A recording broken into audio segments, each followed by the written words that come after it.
Hey everybody, this is Rydo, and we're back to another live stream of Yu-Gi-Oh! And video game news. Today is Wednesday, June 28th. Starting a little bit late today, later in the evening, they've got a survey here around the Legend Anthology Academy Festival and the Synchro Festival, which doesn't seem like it would give you any reward, but I almost have half a mind to give them a piece of my mind, as it were, as far as just how terrible that whole setup really was. And you can see that one of these festivals has just been removed, but the World Festival is still viewable. I played a little off screen, and we are in a weird position where I'll have to play some more off screen for the Synchro Festival because I did make it to Platinum, so it makes no sense in the world with only a few days left to play ranked at all. Like, I'm not going to get up to Diamond in that time. These World Championship finals, I think, are just going to stay around until the World Championships actually happen. But yeah, we're in a very weird position, which might make it an easier stream today, but we still have daily quests to do. We still would potentially want to synchro summon at least 2 more times. Gotta log in the daily Duel Live. On top of all of that, there is also a potential here where I might just jump into the Harry Potter game, which is now available. Like, the main complaint, both of Yu-Gi-Oh! Master Duel and Magic the Gathering, is that both games are extremely long in the tooth. 25 plus years for Yu-Gi-Oh! Even longer for Magic. And so you've got a very complicated games in those aspects that often have extremely long turns with major one-turn kill strategies where you just don't really get to play much. Seems like we got barely 3 new cards opening 20 packs. We got Beast Rising and Blackwing Revenge and Mama Maki, and then everything else is something we already had. Now, it's kind of interesting that you get Demise Agent of Armageddon this way, because you get this card also from just doing the tutorials. You some of the solo modes give you a deck with that card. Same way we have the World Championship here, but we don't have any packs that we can spend.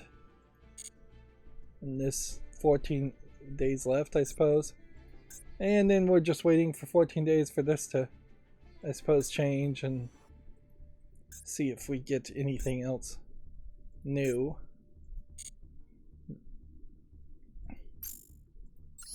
So yeah, there is potentially an argument there.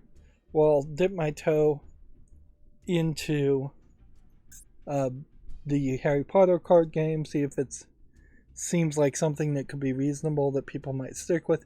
Now, inherently, now is not really the point to put a lot of faith in Warner Brothers and Harry Potter. I assume this is a Warner Brothers license, but maybe it's not. Because, you know, Warner Brothers is having financial troubles, to say the least, and they've never really supported much as far as any of their games. I don't think I could name a single long-running Warner Brothers game that has gotten enough support. Even some of the other Harry Potter games don't seem like they probably have enough support around them. And of course, I'd have this issue in which I would need actual free time. I'm also playing the Lord of the Rings card game at the moment, so it would be absolutely insane to yet play a third card game. I did log into Magic Arena on Steam and noticed that they gave me about 25 or 30 packs that I didn't even bother opening. They've made some slight updates to Magic the Gathering Arena, but that's pretty much all I can say with it. The vast majority of all the cards I have are not playable because of the rolling release schedule of Magic the Gathering. So to go back to Magic the Gathering, if I even wanted to, which I don't, because they accused me of cheating and locked me out for like 3 days of my account, which was A, a false accusation, and B, the first time anybody has even begun to have any complaint as far as my style of gameplay on any kind of game.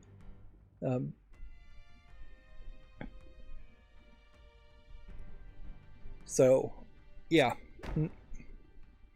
Mostly I'm just migrating my account so I don't forget the password. I guess it was the reason to do that. I also looked at Marvel Snap on Steam, and it's still very much in beta and just a exact one-for-one copy of the mobile phone version of the game. So I'm not really feeling very motivated to do an update on Marvel Snap, even though I've continued to play it, because this new Conquest mode really would just lead me to complaining about the Conquest mode. So, yeah.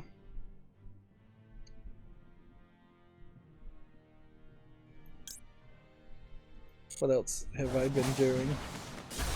I've just been busy with other stuff, non-YouTube stuff. I've noticed I've gotten some more comments and possibly some more views in the past couple of days, and the videos that are getting views are the YouTube shorts that have specific names for specific games. So that clearly was the right move to go through. Which retroactively does bring about an interesting thought that maybe I should have just worked through the pain effectively and manually named each and every YouTube short. That would have been a lot, though. Like in the past 7 days, 48 YouTube shorts have gone out. To manually name that, I would never get it done. Like, that's just too much work.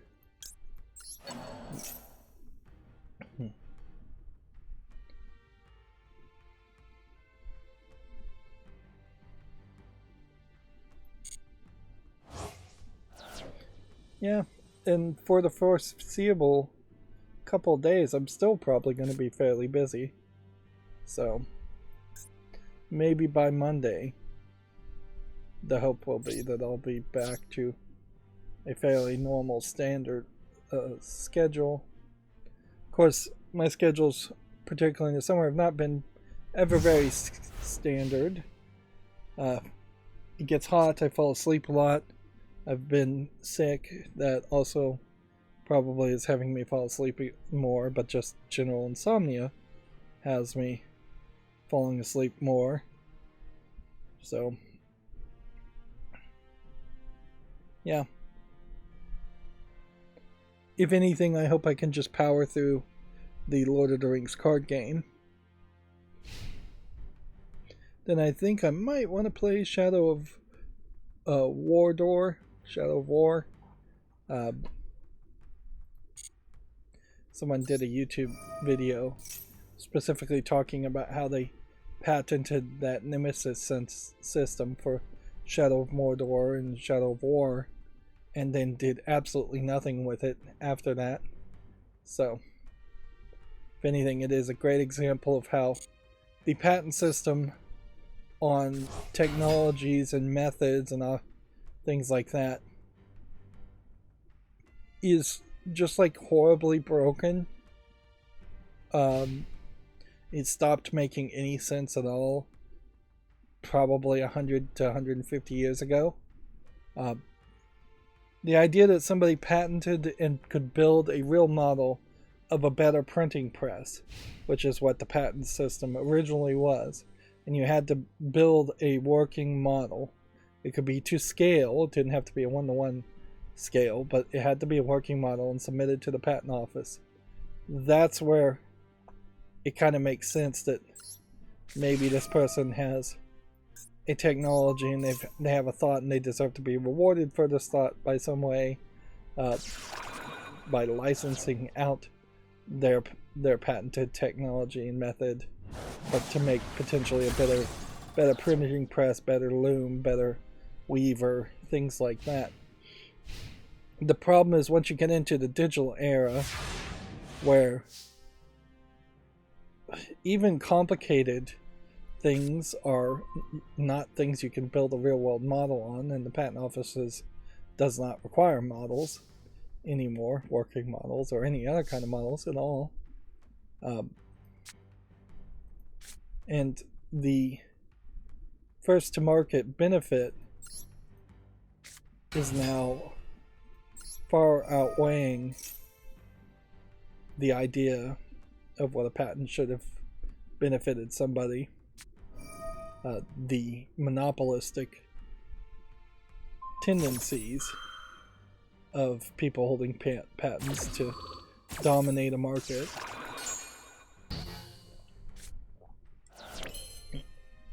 And in general, you really shouldn't be able to patent a simple idea. And the phrase simple in that should expand further and further as the years go forward. If somebody introduced the idea of quantum physics 200 years ago, they probably deserve a patent for concepts and ideas around that, although that would be something in nature and a way of describing something in nature, not really something patentable. But I guess the thing to say here is if somebody made a quantum computer 200 years ago, totally reasonable that somebody would have a patent and for a limited time be allowed to have a monopoly on that idea and not have people copy them. It does stick your head in the ground, the patent system, quite a bit, assuming that there's just no other countries like China that would rip off your product regardless of whether you have a patent in the United States, or that there wouldn't even be companies inside the United States that would rip off your idea and not get caught. And inherently the patent system only benefits somebody rich enough to defend their patent vigorously with millions of dollars. But in modern times, to complete my thought, if you made a quantum computer, it probably doesn't deserve as long of a patent or a patent at all, because quantum computers are something kind of everybody knows about and everybody has a general idea of what they might do or what they could do. It might be better, instead of using quantum computers as an example there, a calculator. Like if you made a calculator 200 years ago, yes, you deserve a patent. If you invented a calculator today, it's such a obvious and simple device, relatively speaking, it doesn't deserve as much protection. But yeah, anyways, I was thinking about maybe playing Shadow of War, just because Lord of the Rings, the adventure card game, is so incredibly slow and boring as a game. It would be a very good contrast to say, hey, here's the kind of Lord of the Rings game I would prefer to play, one where you're just running and hacking and slashing and shooting arrows into hundreds of orcs. And particularly in Shadow of Mordor, there's no thought really given to the idea of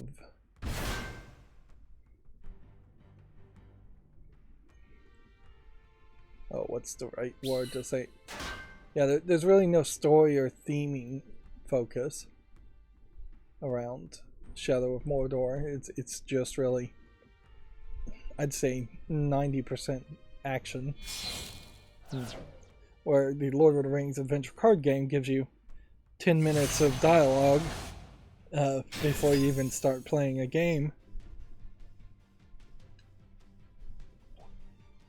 And the card game is just a little too generic, a little too simple. I did run into a section that feels fairly difficult, and I may have to do something around that. Once again, I'm trying to do the synchro summons, and I'm just not getting enough things on the field, or the right things on the field. I never really did figure out this deck. Let's start going through the news fairly quickly today, since we started late, and since I do have other stuff I need to focus on. Tooling apparently is still a problem for studios building live service games. While numerous tech vendors have clearly identified the need among developers for accessible, usable, and affordable tools, progress has been incremental at best. Which, to that headline, I might retort, and I think I will, don't make a live service game then.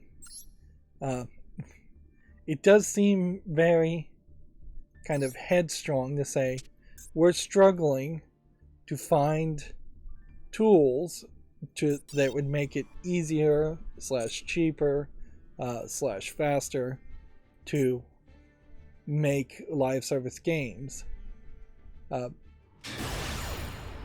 Whereas the better solution, or the answer there, in my mind, is don't make live service games, and then you don't need those tools. Just make a good standard multiplayer game or single player game, and get rid of the live service specific elements, and then you won't need to struggle to find tools to add those live service elements. Of course, if they don't add the live service elements, then they can't try and rip you off. Speaking of live service games, yes, I'm still playing my favorite anime waifu gacha game, Destiny Child. It's still going. Every month is a new event, one of 2 or 3 different types of events, to which they give some new story every month. Although I've been losing interest in the story. I feel like it's going in a very different direction, and last month's story, they introduced the player as a completely different character from the protagonist of the story, and paid not that much attention to the protagonist of the story. And then this month, they've told a whole story that is not really focused on the main protagonist again.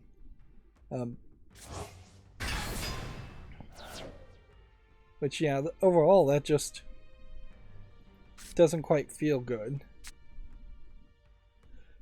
It does seem to me like they are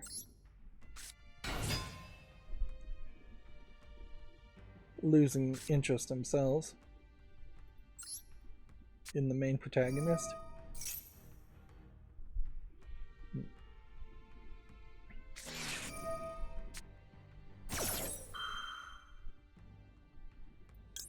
See if this works.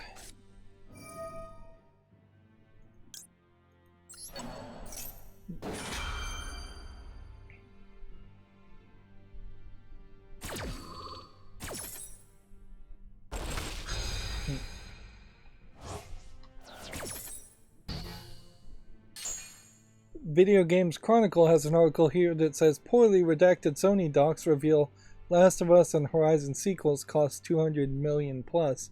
The scale of modern Sony interactive entertainment game budgets accidentally laid bare by court documents. Which, this is exactly what I was talking about I think it was last time I streamed, in that it was worth potentially millions of dollars to Microsoft for them to be able to be in this court case and then poorly redact and lay down a scale of what things cost for Sony and Nintendo, and what the console shares really were. What I was talking about specifically, in all fairness, not to just toot my own horn too much, was them talking about the shares when they were saying that the Xbox Series of consoles only had somewhere around 20% of the market share, and then Sony had a redacted amount and Nintendo had a redacted amount. Well, you can infer quite a bit from the sentence structure there, as far as Sony being the bigger redacted amount, and that the range of what that redacted amount could be is not 0 to 100%, but it would be somewhere between like 21% and probably 80%. And inherently, this is just going to keep going on and on, in the sense that that little bits of information here and there are going to come out, and this is why you never really want to go to a public Freedom of Information Act type hearing where information will be somewhat made public and all the secrets, corporate secrets, will be laid bare. Now, inherently, since this is including Microsoft, unless Microsoft is just willing to lay bare all of its secrets, Microsoft is the one likely to suffer the most as far as information coming out, but they can definitely take Nintendo and Sony down with them, and it's not a terrible idea, considering how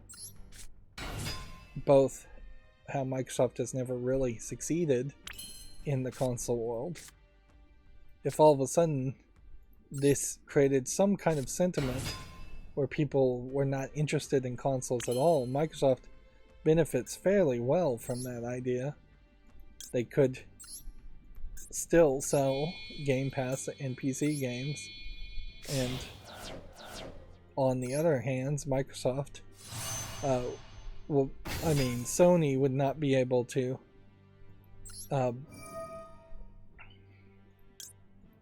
make PCs or a PC operating system to compete, and Nintendo definitely wouldn't be able to make a PC or PC operating system to compete. You'd have to see something closer to all of a sudden MacBooks trying to become a thing, like Mac gaming be a thing with Nintendo and Sony exclusives showing up on MacBooks.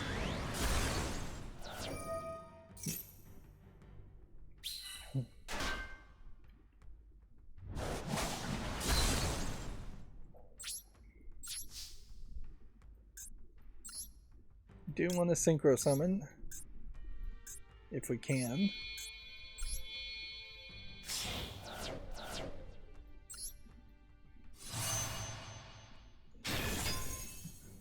Although I'm not sure that was really a synchro summon.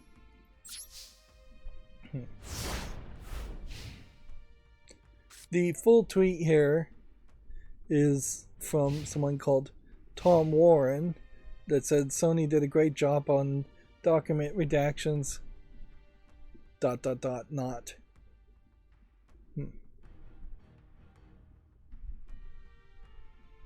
So, revealed in the documents as Horizon Forbidden West cost came some $212 million to make and was worked on by around 300 people for 5 years, which Okay.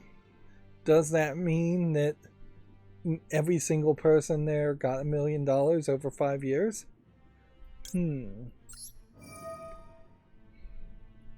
Probably not.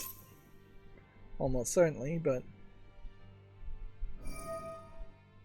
$1 million would be everybody averaging about $200,000,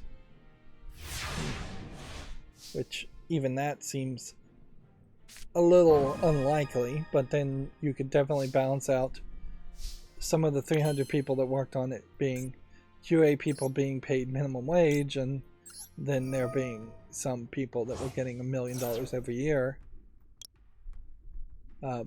at the higher upper management level.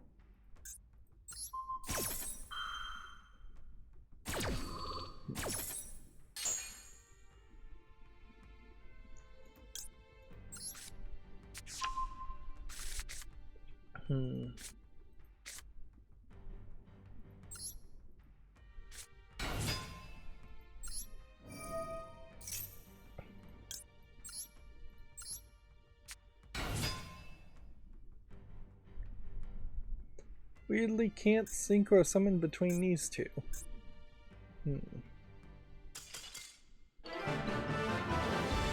And I'll take a victory because the connection failed. Sure, why not?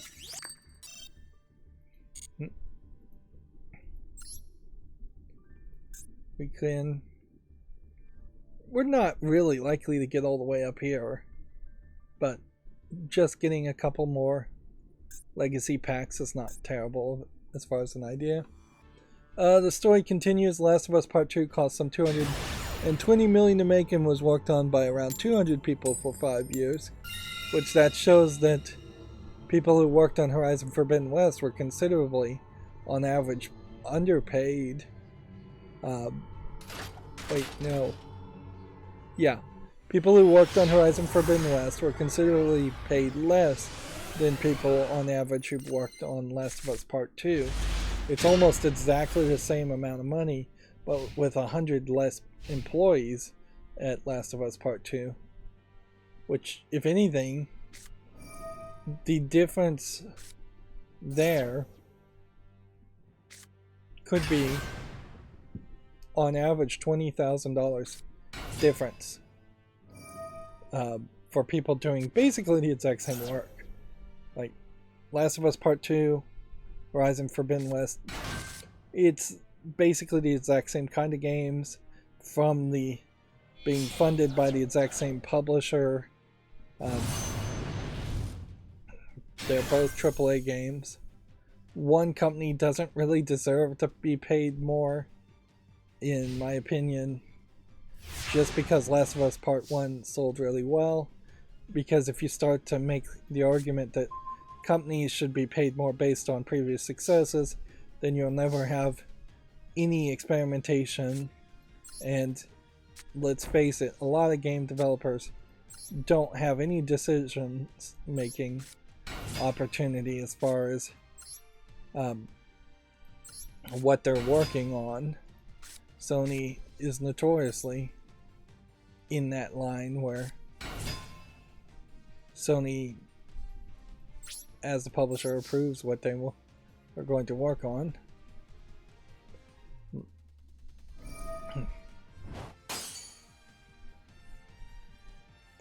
Making a piece of art, it's very difficult to quantify what an artist should be paid for making a piece of art. And yes, artists usually would be paid more if they are more popular, but it really shouldn't be that way. It really should be more of a case of all video game creators getting paid a standard kind of unionized wage, or getting a grant to make something that they truly desire to make, a commission of some sort. Or, you know, you fix the problem with artists getting paid very easily with universal basic income.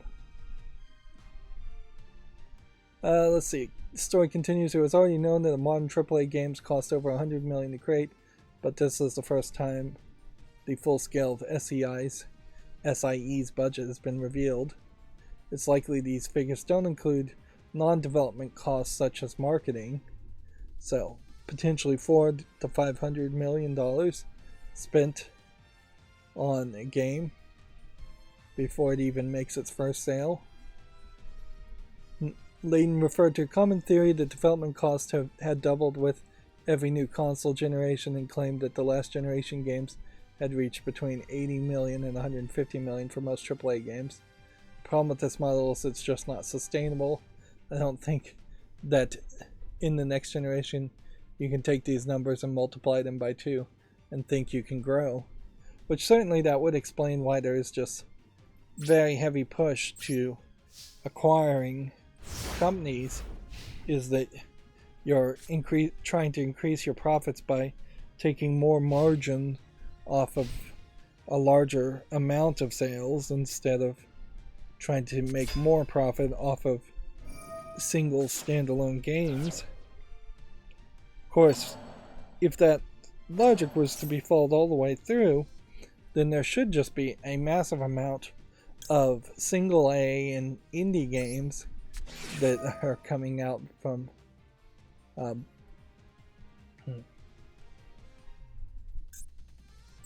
should be coming out from Microsoft and Sony and Nintendo. And maybe Nintendo's a little bit in that corner, but Sony has done really nothing to bring out single A or indie games, and Microsoft really hasn't been focusing on that lately.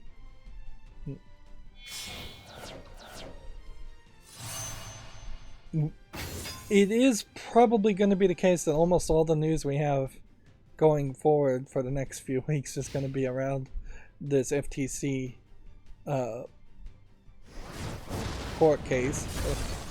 Activision's Bobby Kotick says he made, quote, a bad decision by not bringing Call of Duty to the Switch. I didn't think it was going to be widely successful, is the quote. I assume this also was in the trial that this came out. Yeah, there's just going to be a ton of quote mining around this.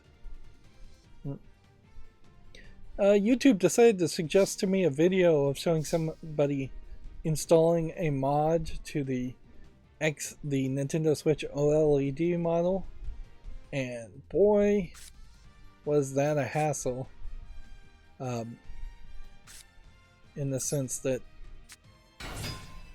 it was just a very, very difficult looking procedure to take apart the OLED model and attach wires in several different places and solder them to an extra chip that was effectively taking over control of the Nintendo Switch chip and launching something before.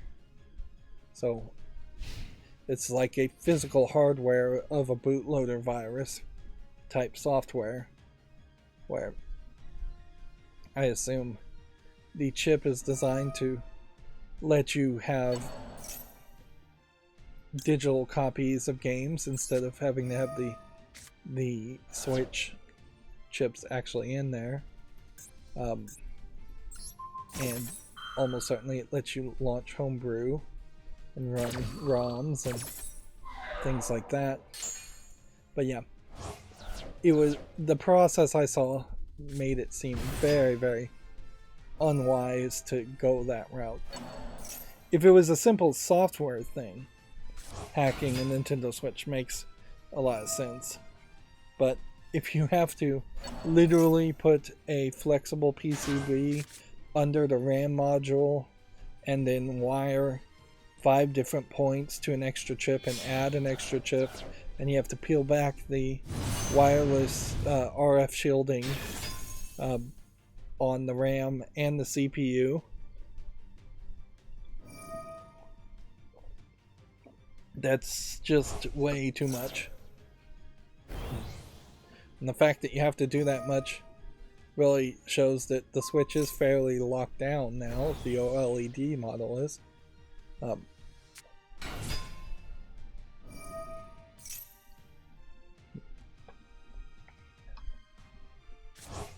This is an intriguing story from Video Games Chronicle. Nearly an hour of unseen Nintendo Space World 2000 footage has been remastered. The footage includes the GameCube reveal, and the Mario 128 demo. Mario 128, I don't believe it ever actually came out as anything.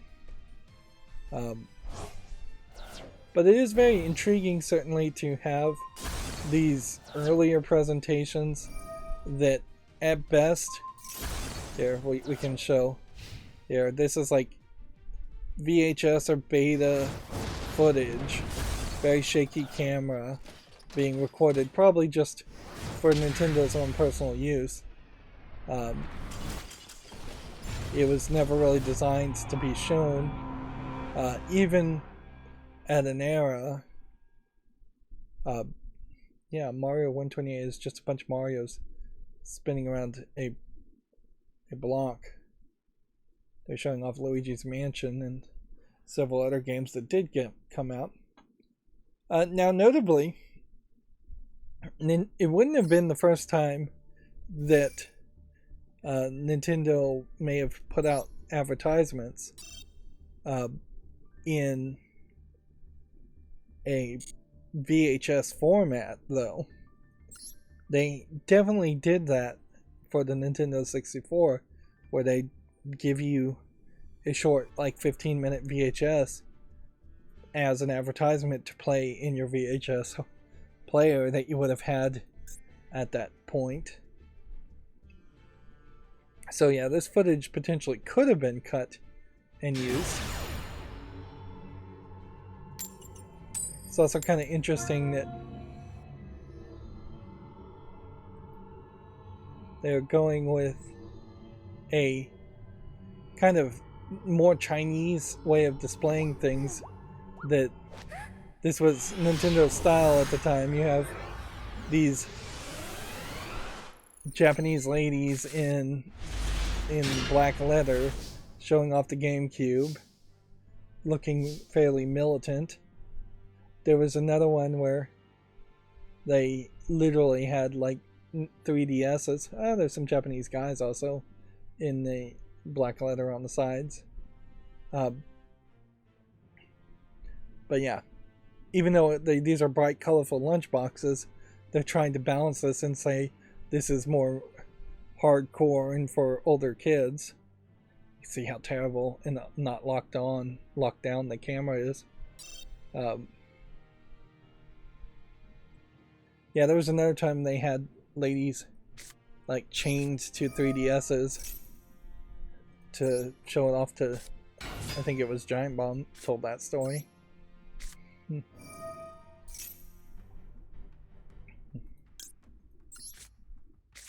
Miyamoto in this footage also looks very young.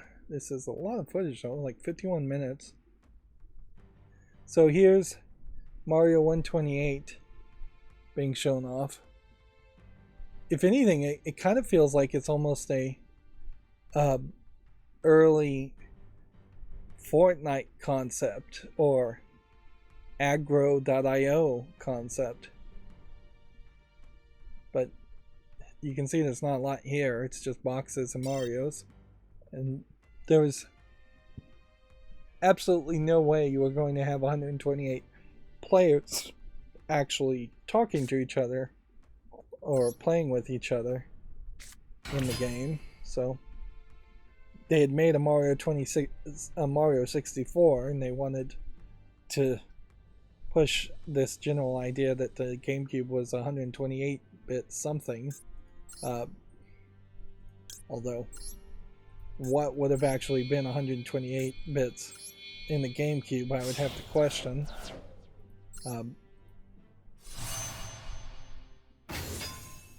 It wouldn't be much of anything. But the GameCube, while it did have a network connector, and even the Nintendo 64, had the thoughts of a network connector. There was no internet structure at the time that the GameCube came out that you would have ever had the capability of even 2 or 3 people playing at the same time. Let alone 128 characters.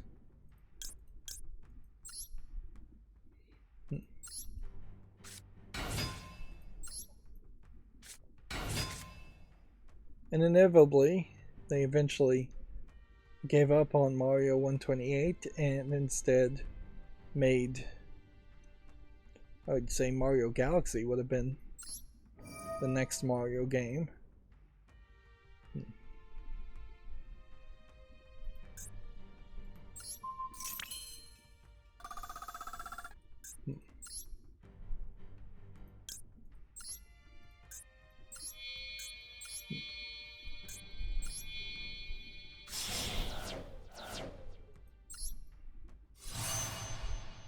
I mostly am just trying to synchro summon here.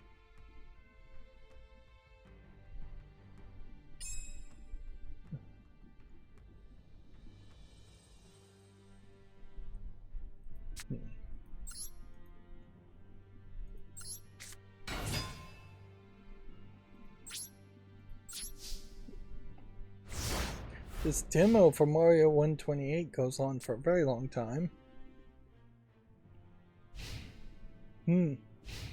The next game they're showing off is a Pokemon, looks like music game, but it might just be Pokemon Stadium. I feel like there was a Pokemon music game that came out, but it certainly wasn't very popular. And then they're back to Mario 128. They really didn't have a lot to show. The GameCube made some hard choices, certainly, when it came out, and I think it's very beneficial to point that out and say that maybe the next Nintendo console would also be somewhat similar to that. Here's Shigeru Miyamoto, looking rather young by today's standards.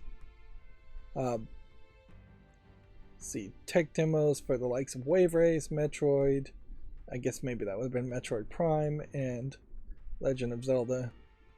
I guess that might be Skyward Sword.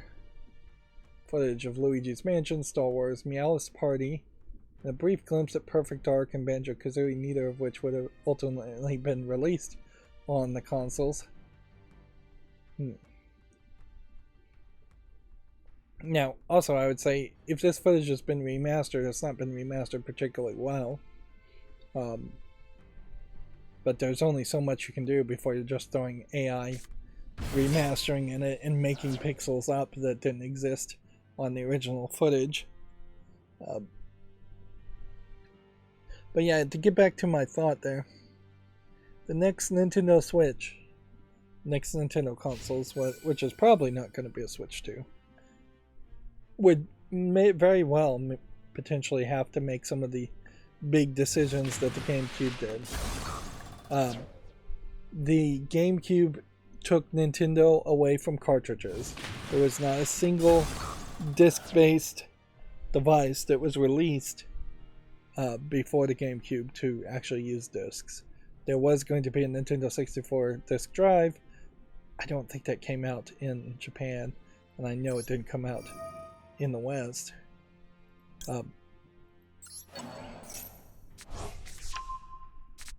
They made a significant shift away in the GameCube from the weird 3-handle control scheme of the Nintendo 64 with the 1 analog stick and Z trigger and then 4 C buttons, if not maybe 5 C buttons to move the camera, and then 1 A and B button.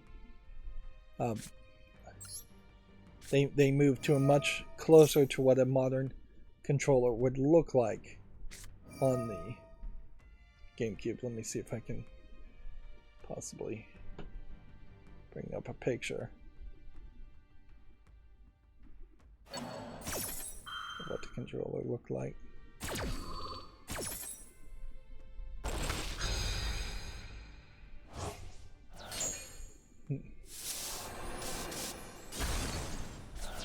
Okay. So, here you can see it hanging here. They got rid of the third handle. They added the C stick down here, making it an analog stick. And then they have a left analog stick here instead of just a D-pad on the Nintendo 64. They also have a D-pad here. They have a left bump and right bump. I don't think there was a bump and a trigger on GameCube controls, but there might have been. But you are 85% there to what a modern controller looks like. The only big difference is you have an A here and an X and a Y here and a B here. So the buttons are still kind of awkwardly shaped. And you only have a pause button. You don't have like a share or menu button. And yeah, I think there was vibration in it, but I wouldn't be surprised if there was only limited vibration in the controller. I think, yeah, there was definitely vibrations in them by default built in too.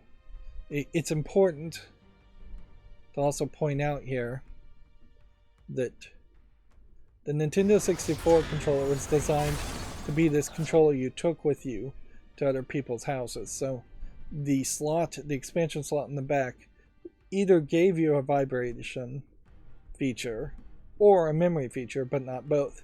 But the GameCube has put the memory features here with 2 memory slots, and the vibration feature is just built in.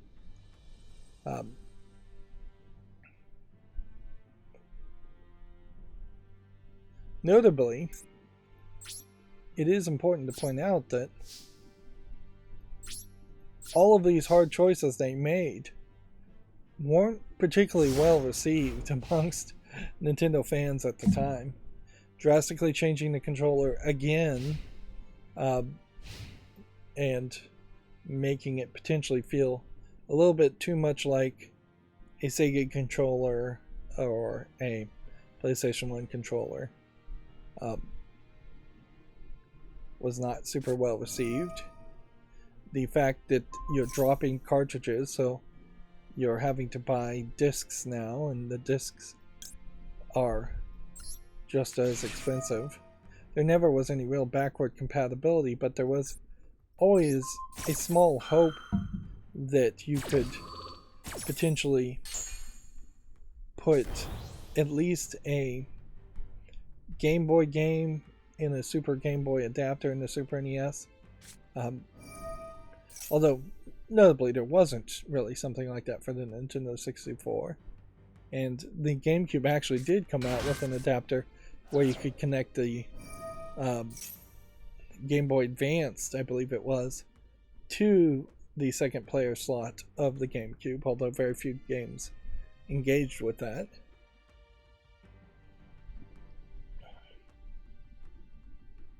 I think it's important to point out also kind of the craziness of what a business presentation was for Nintendo. Here you see in the background Japanese businessmen with a suitcase, Japanese businessmen with suitcases, and yet the presentation has ladies in black leather just to keep the businessmen's attention, I suppose. It is weird, to say the least.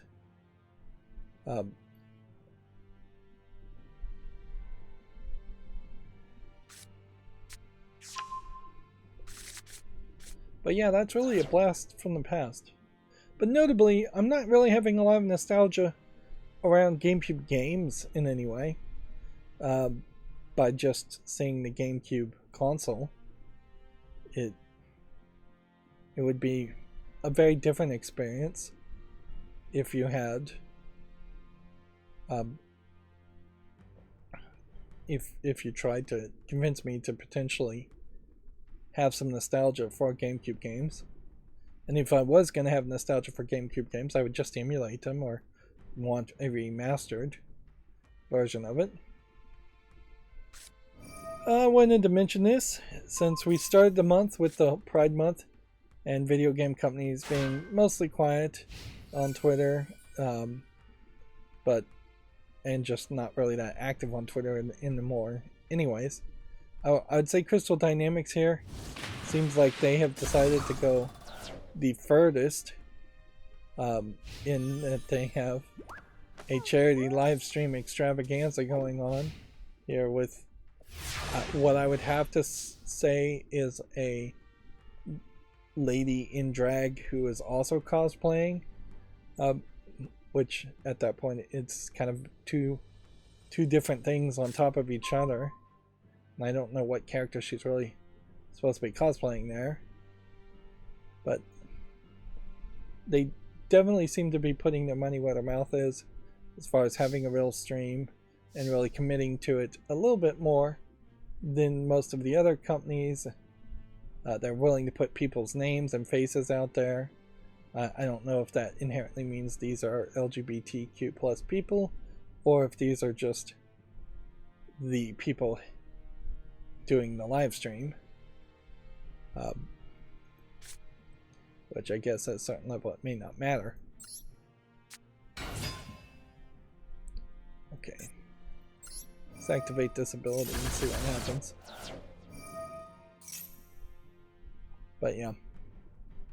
In comparison, you just have like Tiny Tina's Wonderlands here with a bunch of rainbows and emojis, which maybe this is for Pride, maybe it isn't.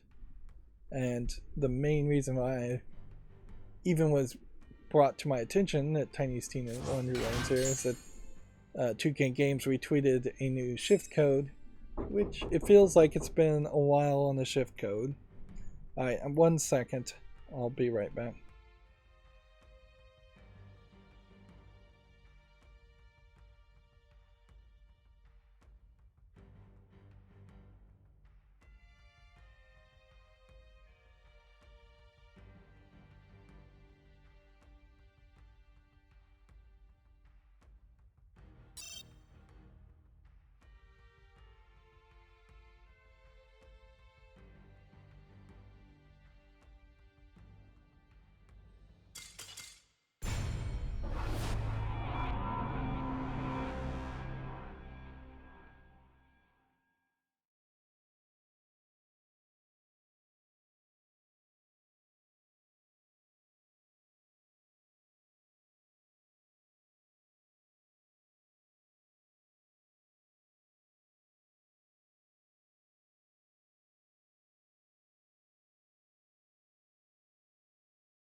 Okay, I'm back. Sorry about that. Hopefully no more distractions, but yeah, who knows. And yeah, we'll just keep on playing, but this is probably going to be the last one or two games, and I've probably synchro summoned enough to go up at least one letter in the one level in the rewards, and that's probably as much as I can hope for.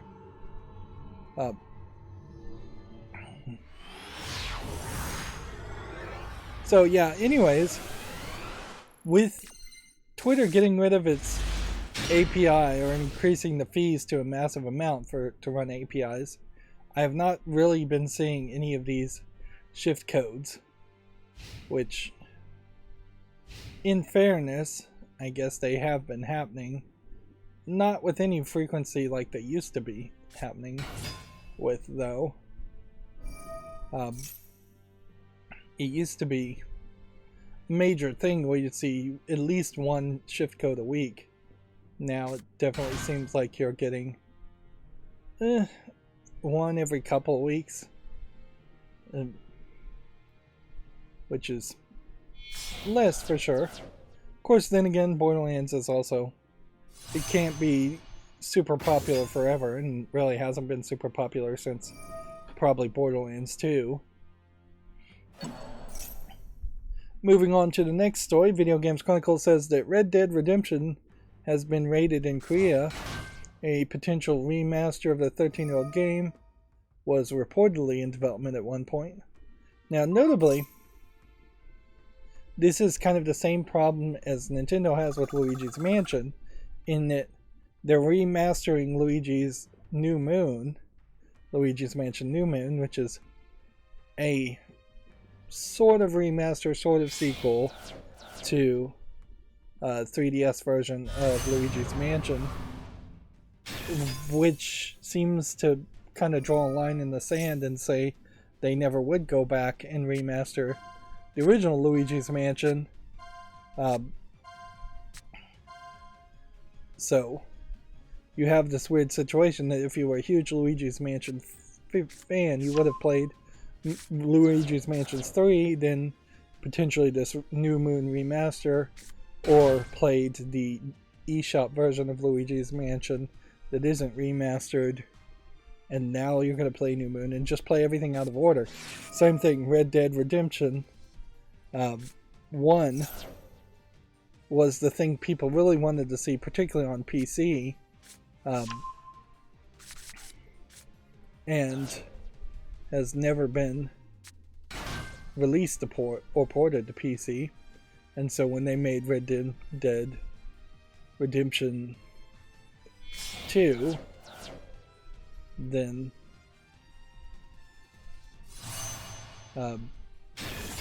that created a weird situation for PC gamers.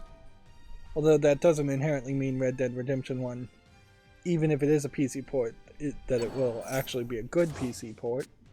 And this still, in this case, skips over Red Dead Revolver, the first game in the series, I believe. So they still are very much going out of order. This might speak to yet another attempt of Rockstar to potentially make some money outside of GTA Online through porting and re-releases, which is what they should do, but they also have to be kind of good.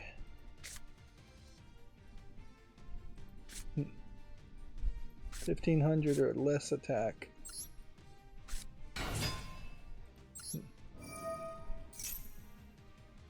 So if you summon this one first,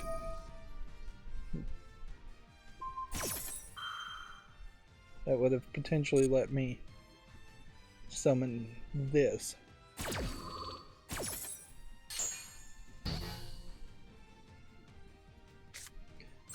But I couldn't because I was negated, so I can still summon that.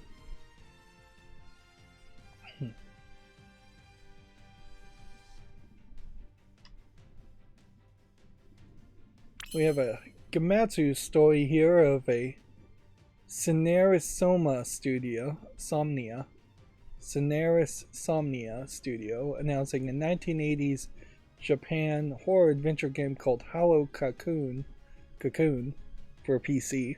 And you can see here you have a very, very skinny, long black haired Japanese lady monster with tattoos or wings growing out of her back, probably tattoos.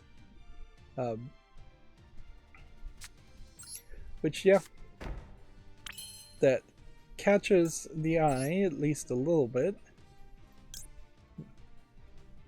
24.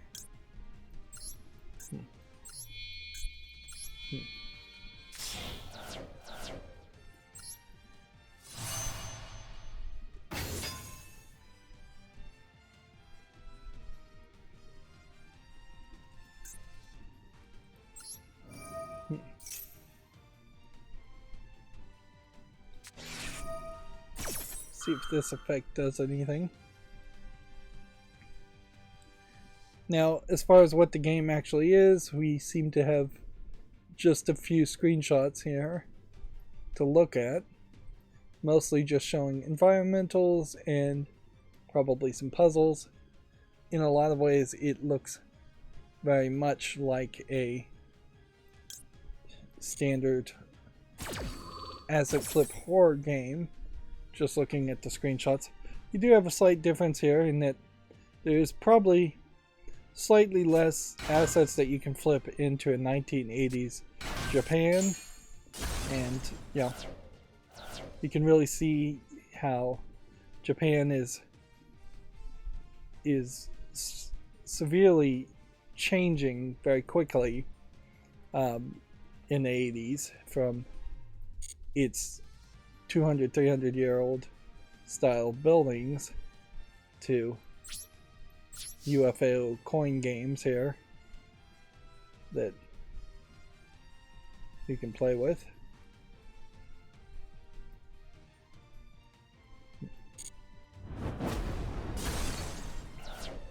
The actual horror aspects is just someone with a flashlight, and here you can see a rundown, dirty Japanese pagoda style. I don't know if that's pagoda style or not. Just traditional Japanese building.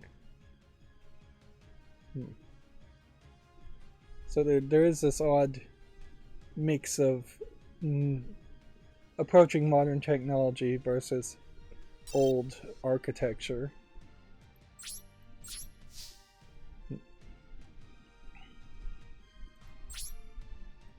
That was labeled as alpha gameplay footage, though. It's not really a lot there. It's promising multiple endings, difficulty selection, autosave, and motion sickness reduction. Which, honestly, like a lot of games, it seems to me like the most intriguing part of this is just the thumbnail, and they at the moment don't have anything more done. Video Games Chronicle has an article here. Nintendo's next console, shareholders ask about backwards compatibility and more. The company wants Nintendo accounts to help customers smoothly transition to its next console. Which, okay. Nintendo accounts already exist, so unless they are promoting the idea that you need to make a different kind of a Nintendo account as far as a profile, and yeah, I don't know what they really are needing there extra.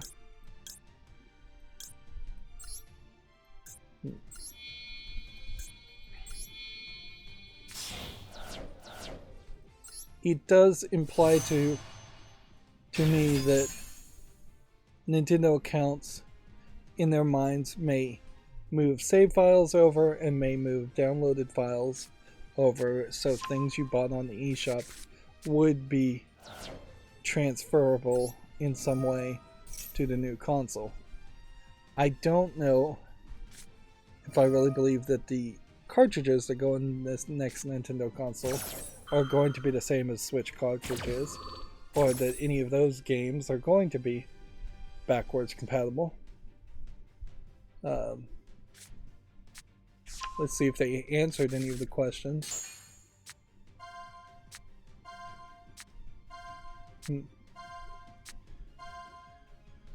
Nintendo 3DS and Wii U games purchased through the Nintendo eShop can't be transferred to Switch. One shareholder suggested it would be disheartening if this was also the case for the Nintendo's next console.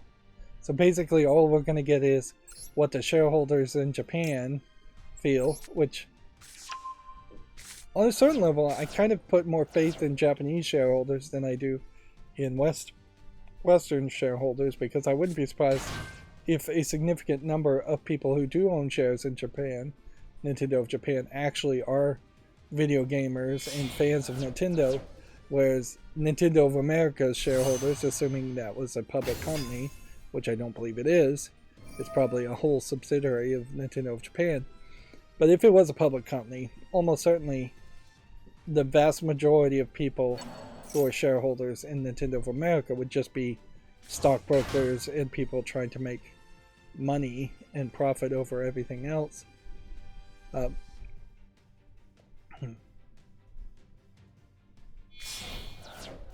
Let's see.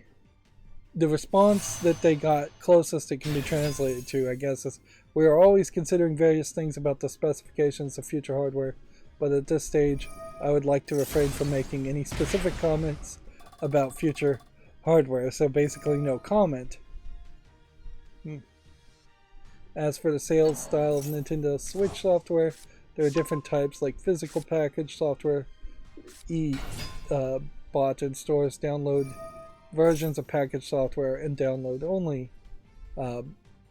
software, which it's interesting you even bother to make a difference there to say the download version of a package software is different than download only software.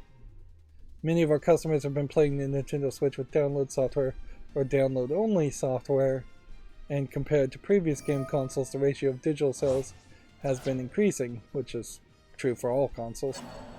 As a company, we would like to continue to proposing unique gameplay through dedicated game consoles that integrate hardware and software in the future, so please look forward to that. That basically says nothing other than there will be hardware and there will be software. Asked if the company could share any specific strategies for moving from Switch to the next console, Furukawa told shareholders the company wants to utilize Nintendo accounts to make the transition process a smooth one for customers. And if that's the only quote they can get before they decide to throw in a picture of Mario, that really goes to show how tight-lipped he was at the shareholders meeting. But at a certain level, there should probably be a little bit more accountability to answer questions instead of just dancing around the answers or paying lip service to people asking questions.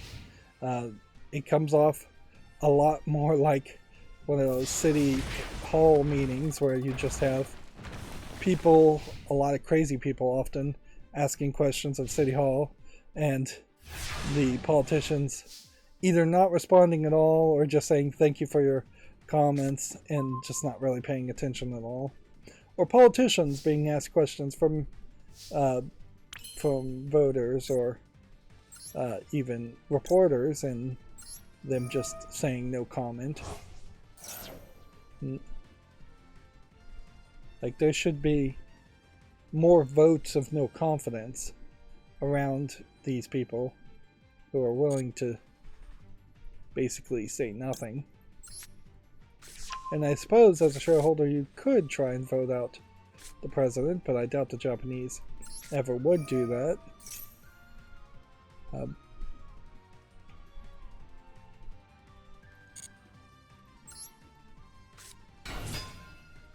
Whereas it's a lot harder to recall a politician if they are refusing to answer questions or communicate with voters in any way. In fact, it's pretty standard for politicians to ignore the people that voted them in favor of only taking meetings and listening to lobbyists and big business.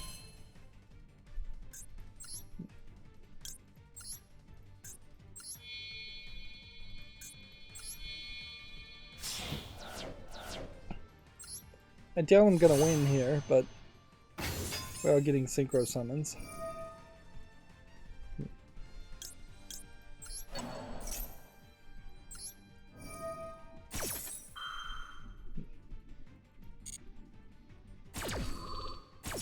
What does this red rain do?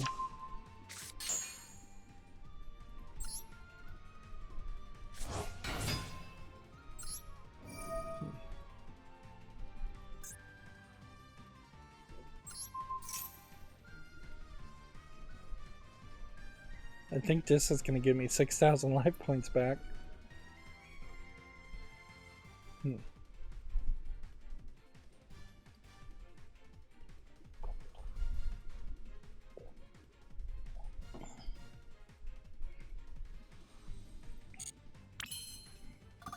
Yeah, it did. Wow. I'm gonna run out of time here, so I'm just gonna play this spell so it stops prompting me on that.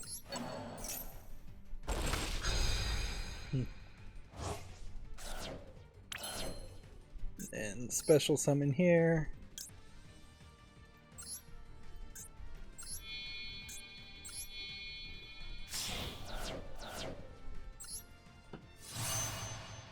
And I totally need to know what these synchro summon things.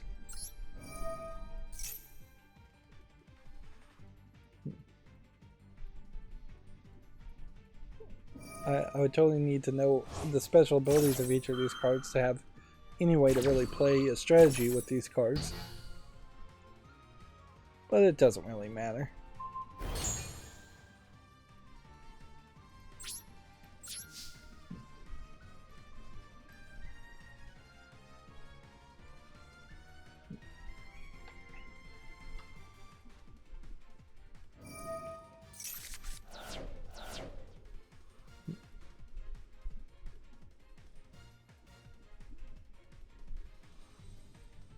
Koei Tecmo has this blue reflection second light Ryza style costume for AO, and Fatal Frame Maiden in Black Water Yori exclusive costume Ryza outfit as far as a crossover.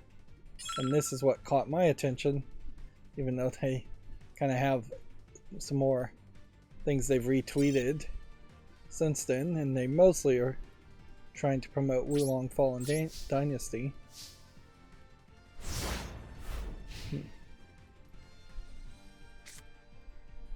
Let's see. I guess for Kara, according to Video Games Chronicle, also wants to avoid scalping with its next console. They said the company will aim to avoid resellers by making as many consoles as possible. It is a different situation now, though, certainly to say that, because of the part shortage and just a reevaluation of what is really feasible as far as making hardware. So yeah, I definitely would not put my bets that any new console coming out in the next few years is going to have an overabundance of items on the shelf.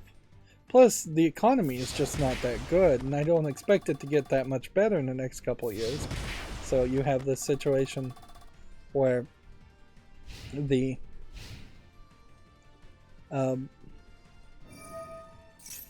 there's definitely less people that would be able to afford a new console.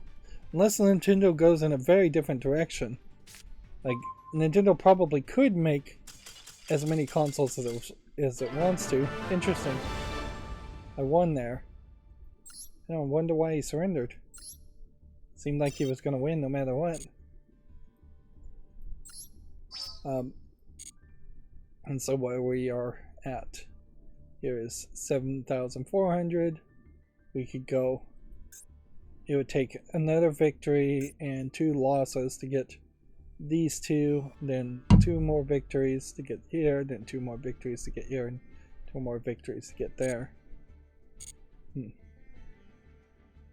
Yeah, I guess if Nintendo came out with something really cheap, something that was $60 or $70, and I have no idea what that thing would be, if you're going to call that your next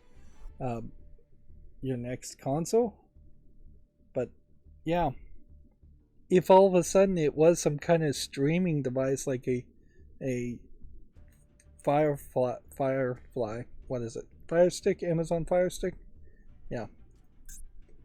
If you did something like that, then maybe you could come out with a streaming stick that was really cheap. Then Amazon account, Nintendo accounts would be really necessary. Yeah. If I synchro summoned one more time, I'd get 40 gems. So let's play one more game on that aspect. We've got 3 hours left to play anyways. Just one more game.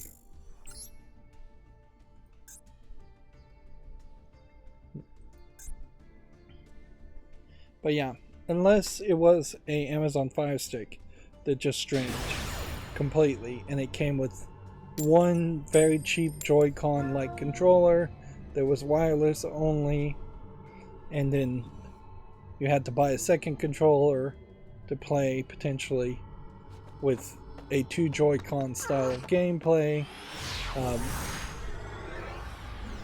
That's about the only way I could imagine you could have enough for everybody and avoid scalpers. Meanwhile, I don't think any company, Nintendo or otherwise, really cares about scalpers that much. They just don't want people to be so upset with scalpers that they don't ever buy the console because of it. Because at the end of the day, scalping makes for a good positive story of how popular your console is, and you're still getting the retail price you're selling the consoles on, and you're potentially screwing over scalpers if they can't offload consoles at a profit.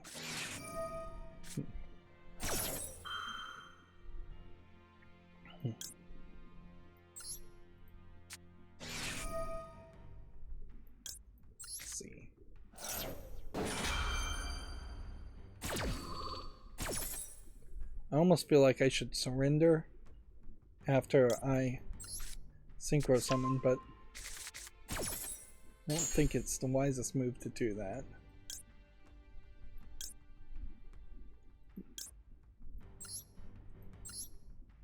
Because it may not count it.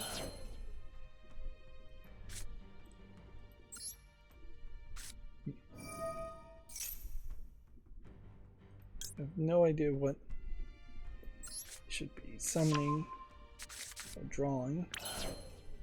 Doesn't seem like it matters.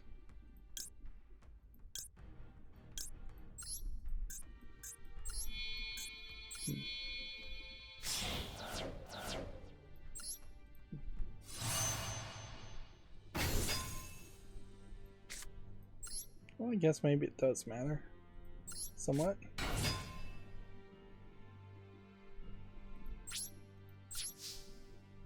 Odds of this being a 50 or 0 is basically none. So we'll do a tiny 100 damage. Nothing else to do. Video Games Chronicle has an article. PlayStation's boss claims that publishers, quote, unanimously dislike Xbox Game Pass. Jim Ryan claims that the game firm believes Microsoft's subscription service is, quote, value destructive, in the sense that it destroys the value of games and just turns it into this generic blob.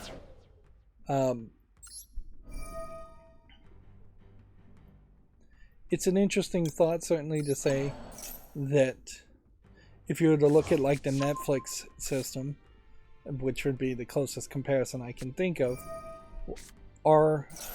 is Stranger Things less valuable because it is part of that subscription service than if Stranger Things was instead an HBO TV series? That nope, that's not even a good comparison because HBO is also a subscription service. It would have to be, is Stranger Things less valuable because it's on Netflix compared to it being on an on-demand streaming service where you pay for each episode, or in theaters as a movie?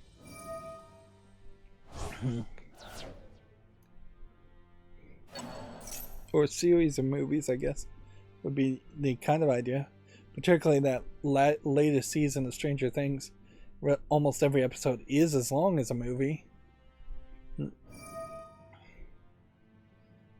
Value destructive, I think, is the wrong way to phrase it. I think maybe Xbox Game Pass gets rid of some of the BS around video games, particularly B-tier games and just things that aren't the best as far as S-tier games as far as quality. If we were to go like S-tier, A-tier, B-tier, C-tier, D-tier, F-tier, just speaking from that idea. If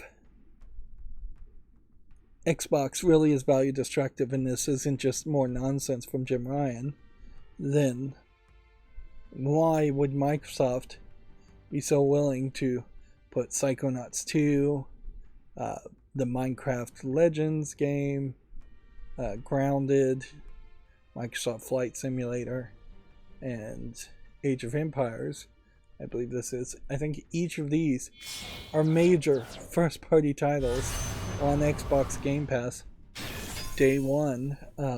Probably on day one they were released. So why commit your own games to that if it is so value destructive?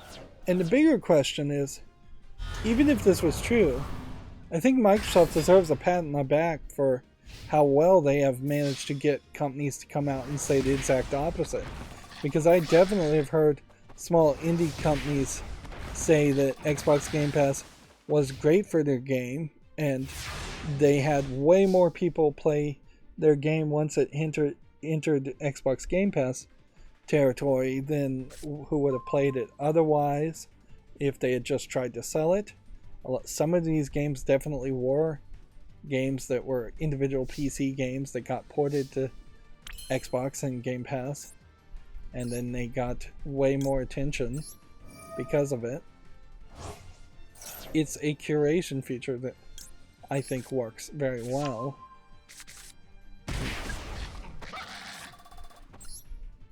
And yeah, it gets around the BS of trying to sell everything for now $70, which, let's face it, that's the value they're talking about there, is that Jim Ryan is claiming that every single game should be $70 regardless of length or quality or just the expectations it should try to set.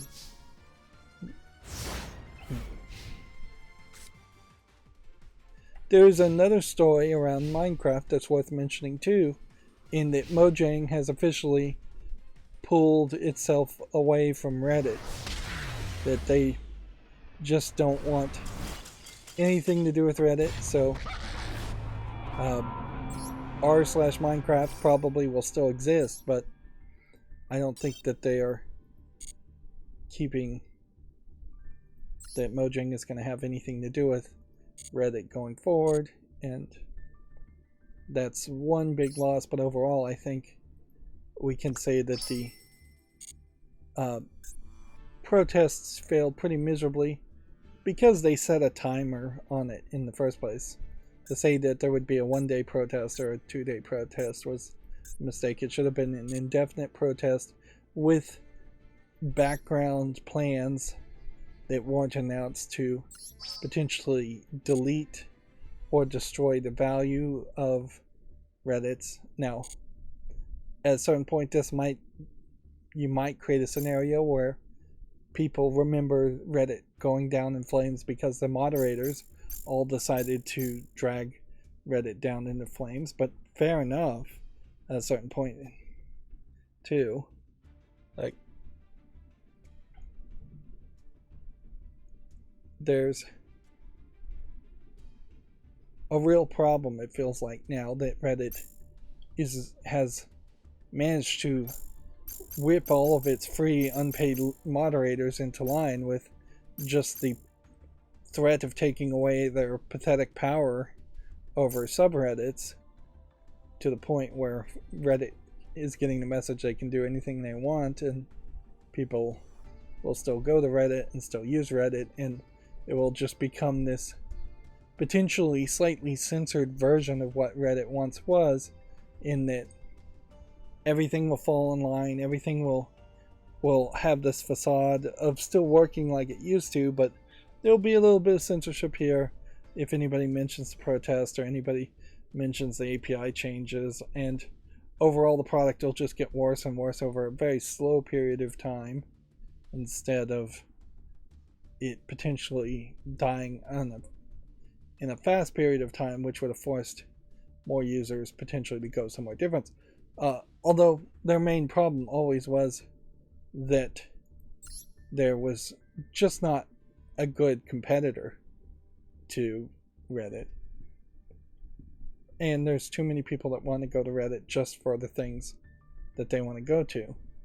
In particular, if I'm going to, like, an adult subreddit to look at people posting themselves nude, for instance, so a porn subreddit, I probably don't care too much about the protest, and I just want to see pictures of porn. So you're not really getting satisfied there.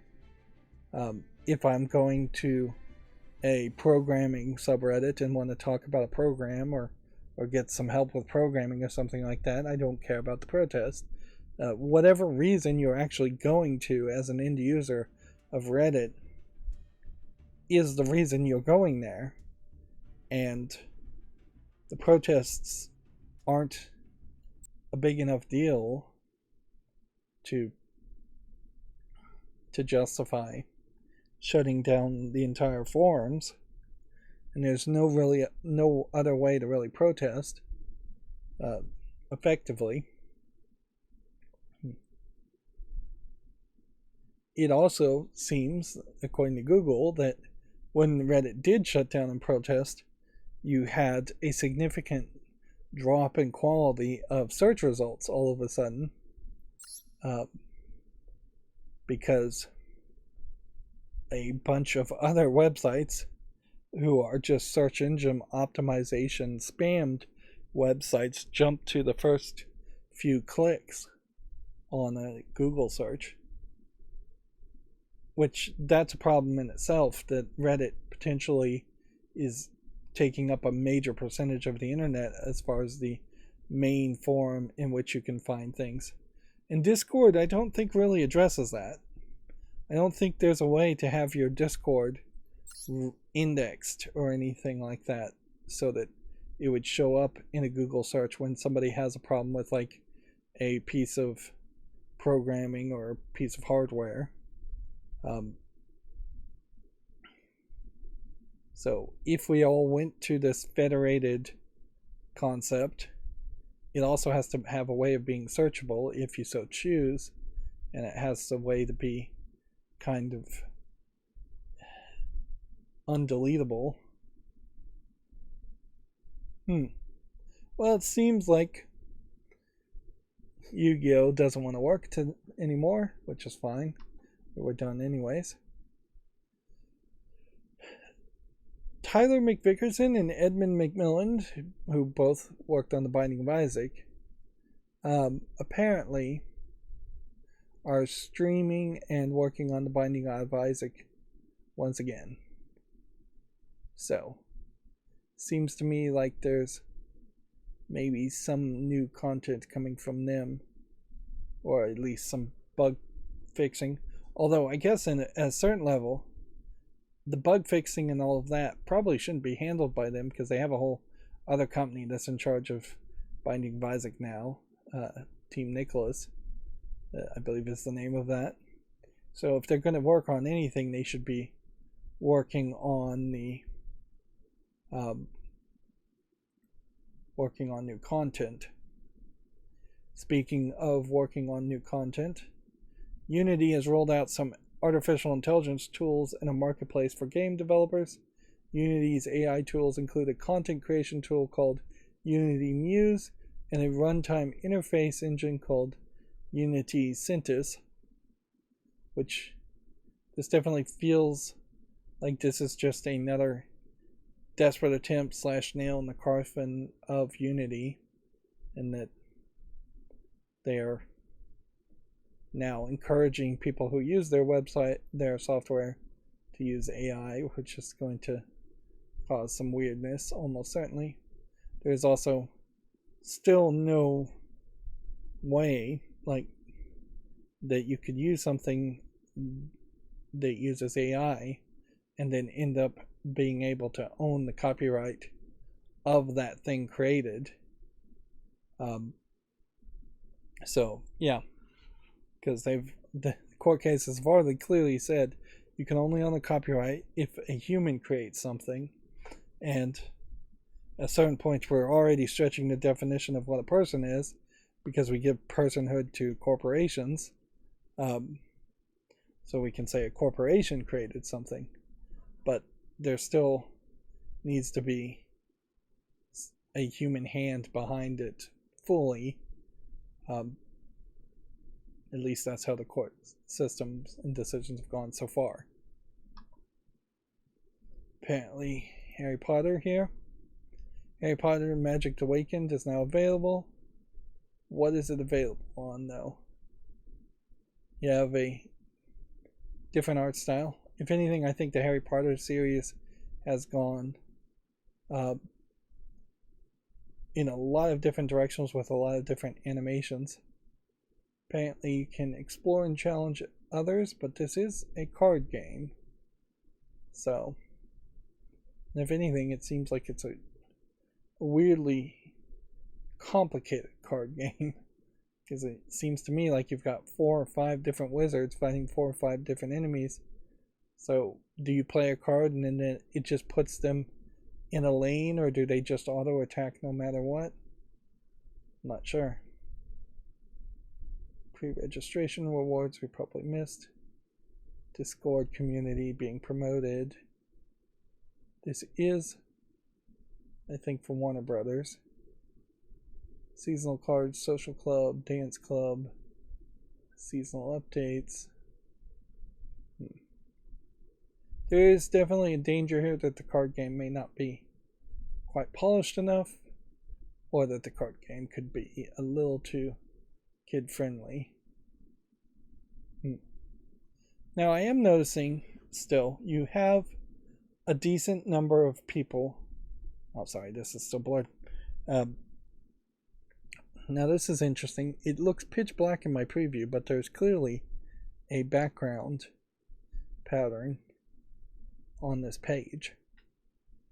But yeah, YouTube, Facebook's still being used, even though Facebook, most people would say, is dead, as particularly for advertising a product. Twitter, Instagram, and Discord. Yeah. There's not been a replacement for Facebook. There's not been a replacement for Twitter. There's not been a replacement for Instagram.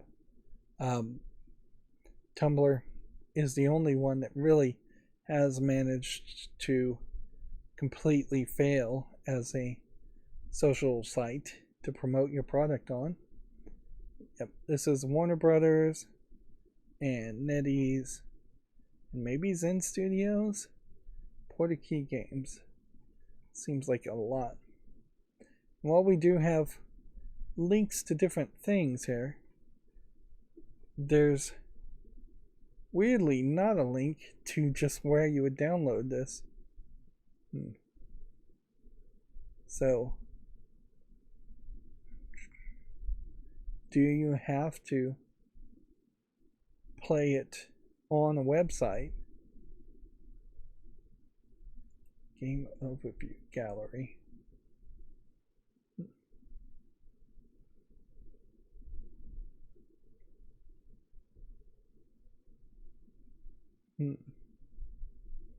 Visit HarryPotterMagicAwakened.com. Wasn't that the website we were already on? Maybe not.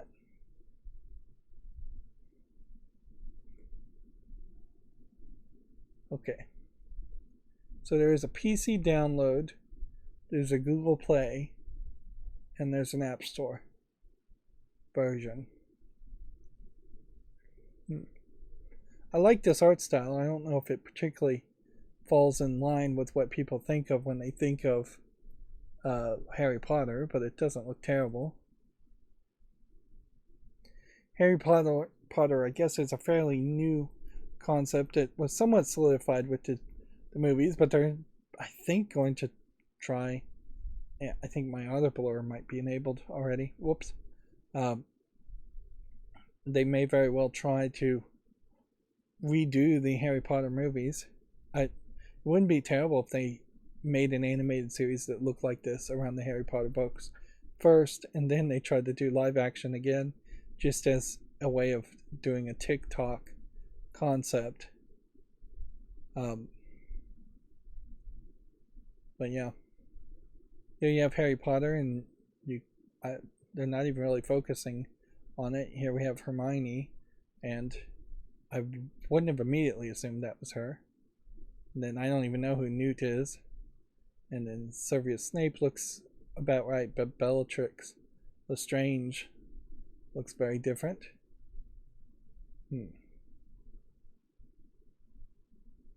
Yeah, noticeably Harry Potter is not the main protagonist. It seems. Seems like Hermione is. A lot of concept art here. If anything, this feels like Harry Potter's already grown up, and that this is set in the events after the books.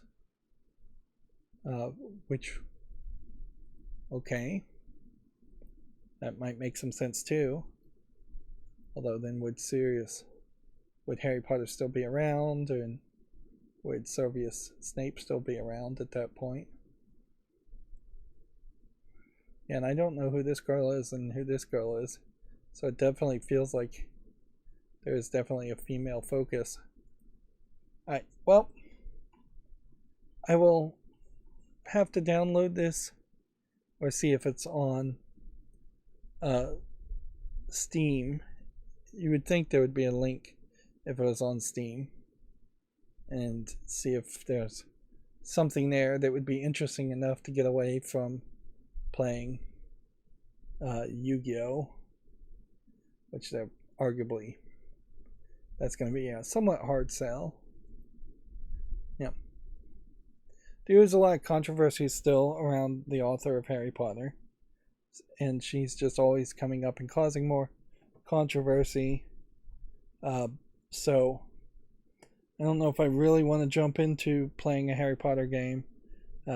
I also, once again, with Warner Brothers being involved, question if the game wouldn't be abandoned fairly quickly.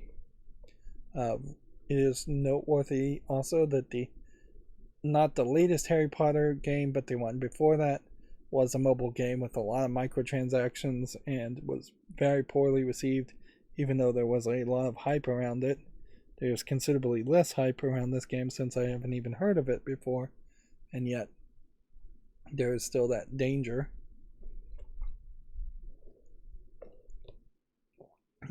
I'm drinking a milkshake at the moment. It's been melting for 2 hours, which that's almost certainly the wrong thing to be drinking while talking, because that's gonna just burn my throat with the whipped cream. I need to drink water.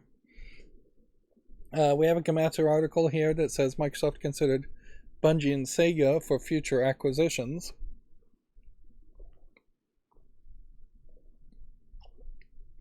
Which, yeah, I imagine the... Let's get the music playing in the background so we don't sit in total silence. I imagine every time we hear this, it's either dirty laundry Microsoft didn't want to air, or this is just Microsoft admitting that both Bungie and Sega acquisition talks fell through. Now, if Microsoft, I guess, doesn't own Bungie, Bungie makes Destiny. Had they managed to acquire Destiny, that would have done them very well to particularly force Bungie back to working on a work on the next Halo game, since they worked on the original Halo game. I need to go in on the menu of Yu-Gi-Oh! Or it's gonna start loading in the screensaver on the main screen. If Microsoft had acquired Sega, I probably would have done well for Microsoft and Sega in particular. Although you acquire Bungie to make sure Halo Infinite is a much better game than it was and is. You acquire Sega because you want Sonic and you want a foothold into Japan, which I don't know if that really is going to get you much of a foothold in Japan. If Microsoft could acquire the Japanese company Sega, which would be hard to do, they could probably acquire Sega of America pretty easily, but to acquire Sega of Japan would be probably disallowed by the Japanese government, since Sega is basically a national treasure to Japan, more than Sony even. But had they acquired them, I wouldn't be super surprised if the Japanese just rejected Sega completely at that point, and they just go, oh, this is a great excuse now to never play another terrible Sonic game, because I don't think the Japanese people are any happier with the bad Sonic games that have been released in the past than the Western players are. They probably are just begrudgingly supporting Sega.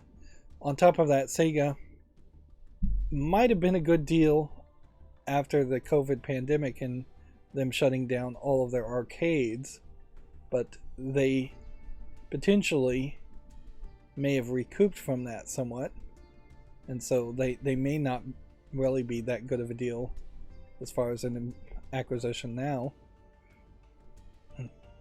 Although it is totally possible they may just come back and try and acquire Bungie and Sega. The subheadline here says, Microsoft wanted to use the clout provided by Sega and Bungie's respective names to drive players around the world to join Xbox Game Pass. Which, that's fairly obvious. That's what Microsoft has been pushing people to, is joining Xbox Game Pass over and over again. That's been their main single focus. Here we have a Video Games Chronicle article saying Microsoft CEO claimed he'd, quote, love to get rid of console exclusives entirely, end quote. The second quote here is, I have no love for that world, end quote, says Satya Nadella, which he doesn't have a way of really doing that other than to potentially destroy consoles entirely. Yeah, my auto blur is on, so I'm just gonna have to remember to de-blur each time. Auto blur not supposed to activate so early. I thought I had programmed it right, but obviously in running the macro I must have triggered it. And let's see, do I have any shortcut key to untrigger it? No. I should make a shortcut key to disable or pause auto blur. Yeah. But yeah, Satya Nadella of Microsoft can't get rid of console exclusives because Nintendo would always want that, and Sony would probably always want that if they destroyed consoles entirely and it was all PC gaming all the time, which is the ideal thing for PC gamers, certainly.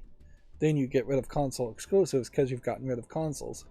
And eventually, that will be the future we hit, no matter what. Like, we'll have Steam Decks that will be x86 or x64 based code, and it will run any other kinds of software, any PC software. And then we'll have laptops and gaming laptops and gaming desktops. And it will just be that there is going to be probably a Steam Deck and a couple of competitors that would be more for kids who wouldn't build their PC. And then there would be a wide range of custom PCs you could build for adults if you want to build a PC. And in between that, you might even have one or two good laptops or desktop pre-builts that are pretty standard for gaming. Let's see. The other thing Tyler McVickerson did is he retweeted this custom DLC called The Future that's not made by anybody, as far as I can tell, that would be on Team Nicholas or anything like that. But this is the first time I've seen Edwin McMillan or Tyler McVickerson highlight any Steam Workshop products for the Binding of Isaac Rebirth. This one, called The Future, adds a new floor containing 30 plus characters and room mechanics and a mini map. Particularly chatty individuals. Overall, though, it still really does just look like the same old as far as Binding of Isaac Rebirth, which more of the same in the case of Binding of Isaac Rebirth is not a bad thing. This is rated 5 stars out of 447 reviews. And if this is what the creators of Binding of Isaac Rebirth, or the creators of Binding of Isaac at least, are playing and looking at, then you know where their head is at if they're going to actually make more Binding of Isaac content, which they're inevitably forced to make more Binding of Isaac content because it's the main thing that sells for both Edmund McMillan and Tyler McVickerson. I hope I'm pronouncing their names right. Here we have a Video Games Chronicle article saying it looks like the IO Interactive's Fantasy RPG is an Xbox exclusive. Internal documents list Project Dragon as a Xbox console exclusive in addition to PC, which, okay. This is more coming from the FTC versus Microsoft trial. Let's see. A Unity exec says the AI tools are, quote, disruptive for video game industry. Unity Create President Mark Whitten explains why the company thinks every pixel of a game will one day be touched by AI, which, you know, I do feel like there is potentially, in the case of a Unity asset store and a Unreal Engine asset store, there might be a way there where you're making an artificial intelligence system, large language model type system, based on things that have either been forced to be opt-in, but not everything off the internet, or things that have opted in to be used. And there is potentially a way that might work there. If all of a sudden Unity is making a ton of base art, and that is the only art that is being sampled by the AI, and it isn't scraping the internet and stealing other people's art, there might be something around that. But the test people have seen there is that you'll have authors search ChatGPT and asked him, write me a short story in the style of Stephen King. Well, the only possible way that ChatGPT would know how to write in the style of Stephen King, if it successfully does that, is if they scanned and stole Stephen King's writing and turned that into a style.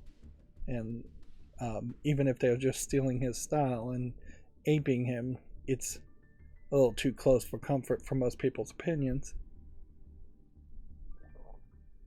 On the other hand, I jokingly posted on my private Facebook, it seems like a lot of people are upset with ChatGPT because they've never realized that human beings also potentially lie and hallucinate and just say whatever they think you want to hear.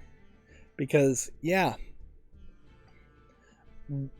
decades before ChatGPT was a thing, I remember in my own personal life running into people who lie, and people who just hallucinate things and make things up whole cloth, and people who just tell you what you want to hear. And yeah, that's incredibly frustrating and irritating, but it is a thing that certainly has existed prior to a computer being able to do it, or being so poorly programmed that it does that. And I don't know how you would really program an AI tool like ChatGPT, whereas some of these AI tools for art are slightly different. But I don't know how you program any of them for any level of honesty or certainty or anything like that. I think you probably would spend a massive amount of more research necessary to be done to get a AI to even just admit that 1 + 1 = 2 consistently, because there is no real authority for fact, and there is no real source for fact. Best case scenario, you'd have ChatGPT scan something like Wikipedia to try to get the facts as close as possible and ignore the rest of the internet, but even that would be fairly bad.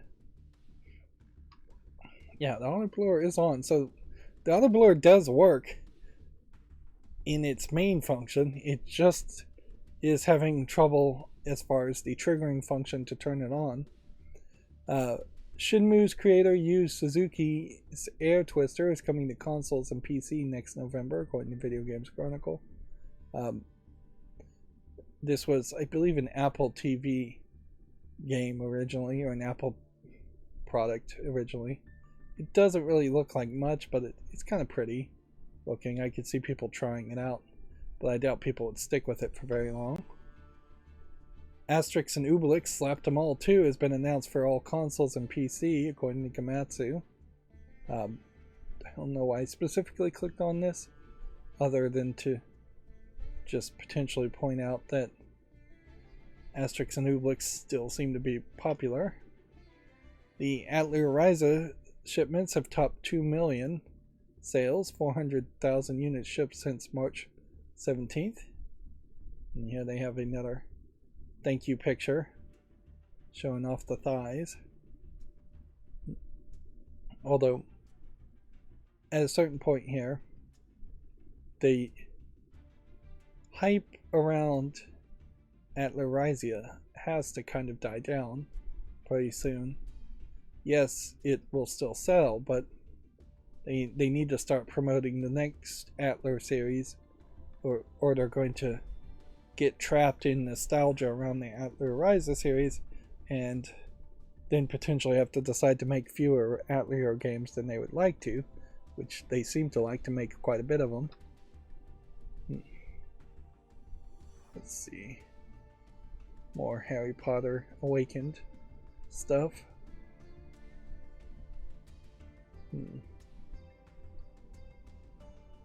What's weird about this is that they've clearly been promoting and tweeting this, and this has totally gone over my head. Perhaps a lot of it is because some of these screenshots heavily don't emphasize cards in any way. But yeah, I've totally missed this. I almost wonder if this is a game that has been in early access. No, it seems like it's just been people signing up since June 2nd. They had 2 million signups. So they've got people hyped, certainly. Video Games Chronicle has the same story here. Microsoft explored buying Sega, Bungie, and IO Interactive. And then this report of Google experimenting with instant games on YouTube. I don't know if I have anything new to say here on that. There is a weird situation, particularly as a gaming content creator, in that if instant games really worked in a great way, I would be playing Yu-Gi-Oh! Master Duel, and then there would be a button that would pop up and push people to start playing Yu-Gi-Oh! Master Duel right alongside, or perhaps completely stopping the stream. It would be fine, I guess, if I continue to get the watch time and somebody's watching me in a small screen in the top right corner. It really sucks if all of a sudden my 3-hour streams get turned into 5-minute streams that people are watching, which honestly, if I even got an average of 5 minutes of watch time on my streams, that would be a major improvement. But yeah, as a game player, as a long player, it's going to really hurt me in particular if all of a sudden every video game I play pops up a button where somebody else can just start playing a video game themselves. But I have to say, as a gamer, and I am a gamer first before being a YouTube content creator, for sure, it's actually probably a correction of a major problem we've had, in which gamers have increasingly become these groups of people who play less and less games and end up just watching people on YouTube or Twitch play games. That has been a complaint in the past few years as Twitch and streaming became more and more popular, that you had these passive, kind of lazy people who call themselves gamers but really are not playing games themselves, not getting to the endings of games because they're not playing them, not honing their skills as a player either. And I definitely don't think it's good for the video game industry if it becomes this passive form of art where all of a sudden you're seeing other people, professional players potentially, play video games on the primetime TV show of ABC or CBS or Fox or something like that. That would be pretty bad. Even when you get back to like Tech TV and G4, there was never this idea. I think that's in part because they were afraid of being copyright claimed, but there was never really an idea to show actual gamers playing actual games all the way through. At best, you would have comedic skits around cutscenes or just full cinematic cutscenes or trailers shown. If anything, yeah, that the cutscene show on G4 probably was copyright infringement in that it was showing entire cutscenes, but I assume they got permission for each cutscene they picked. But yeah, there was never a point where you saw full players. And esports people are doing a different kind of thing compared to long players. I guess my big hope here is if somebody does click play on a game while I'm streaming. So if I'm playing Lord of the Rings, the adventure card game, and somebody clicks play and then they can start playing it too, my hope is that I would still be a square in a corner and I would still get that watch time, or my audio would play in the background. That actually would work very nicely for me if all of a sudden my audio just played in the background and people listened to me passively while playing a video game. But there's no guarantee that's how this is going to work at all. If anything, it's very likely it's going to be click a button to play some awful mobile game that's really just being advertised, Day of Survival or something, and it will just take you completely out of the viewing experience and the passive experience you've set yourself up for as far as watching YouTube, or semi-passive. YouTube's a little bit more active than watching TV or movies, but just by a little. And then the final Gematsu article I want to talk about for today is that Microsoft also considered acquiring Square Enix for its mobile Game Pass plans, which I would suspect that might still be on the table. Although, in all fairness, I don't think Square Enix would ever have anybody smart enough or capable enough in management to agree to any kind of acquisition. I think they would screw it up one way or the other. And the most recent Final Fantasy game seems to be extremely well received, which is good news to hear. It didn't seem to me like it would have caught my attention or Western people's attention that much, but it has been reviewed very well, at least in the Eastern Famitsu reviews. And I haven't heard any pushback or backlash against the positive reviews from more Final Fantasy fans and Eastern fans. So now they're probably riding high on that and wouldn't consider being acquired. It would have definitely been a different situation if they acquired Square Enix when Square Enix also owned Tomb Raider and Deus Ex companies. But since they spun off those companies and sold those to Embracer Group, you really have now a Square Enix that is almost exclusively focused on Japanese RPGs and mobile games associated to Japanese RPGs. The subheadline here is Microsoft wanted to get its foot in the door with Japan and mobile games, and only Square Enix would have allowed both of those. Which, yeah, we have not seen a mobile Game Pass concept implemented yet. But I bet we will see one eventually, and it probably will be for the better that does come out, because then more competition there is really just fighting against Google Play, because I imagine that Game Pass, mobile Game Pass, would never be allowed on iPhones. But better games on mobile of any sort is a better idea. And yeah, I'm still in this weird situation, certainly as far as cosplaying, that I kind of want to talk about it. Here we have like a Zelda cosplayer. I'm gonna just leave it blurred on that. But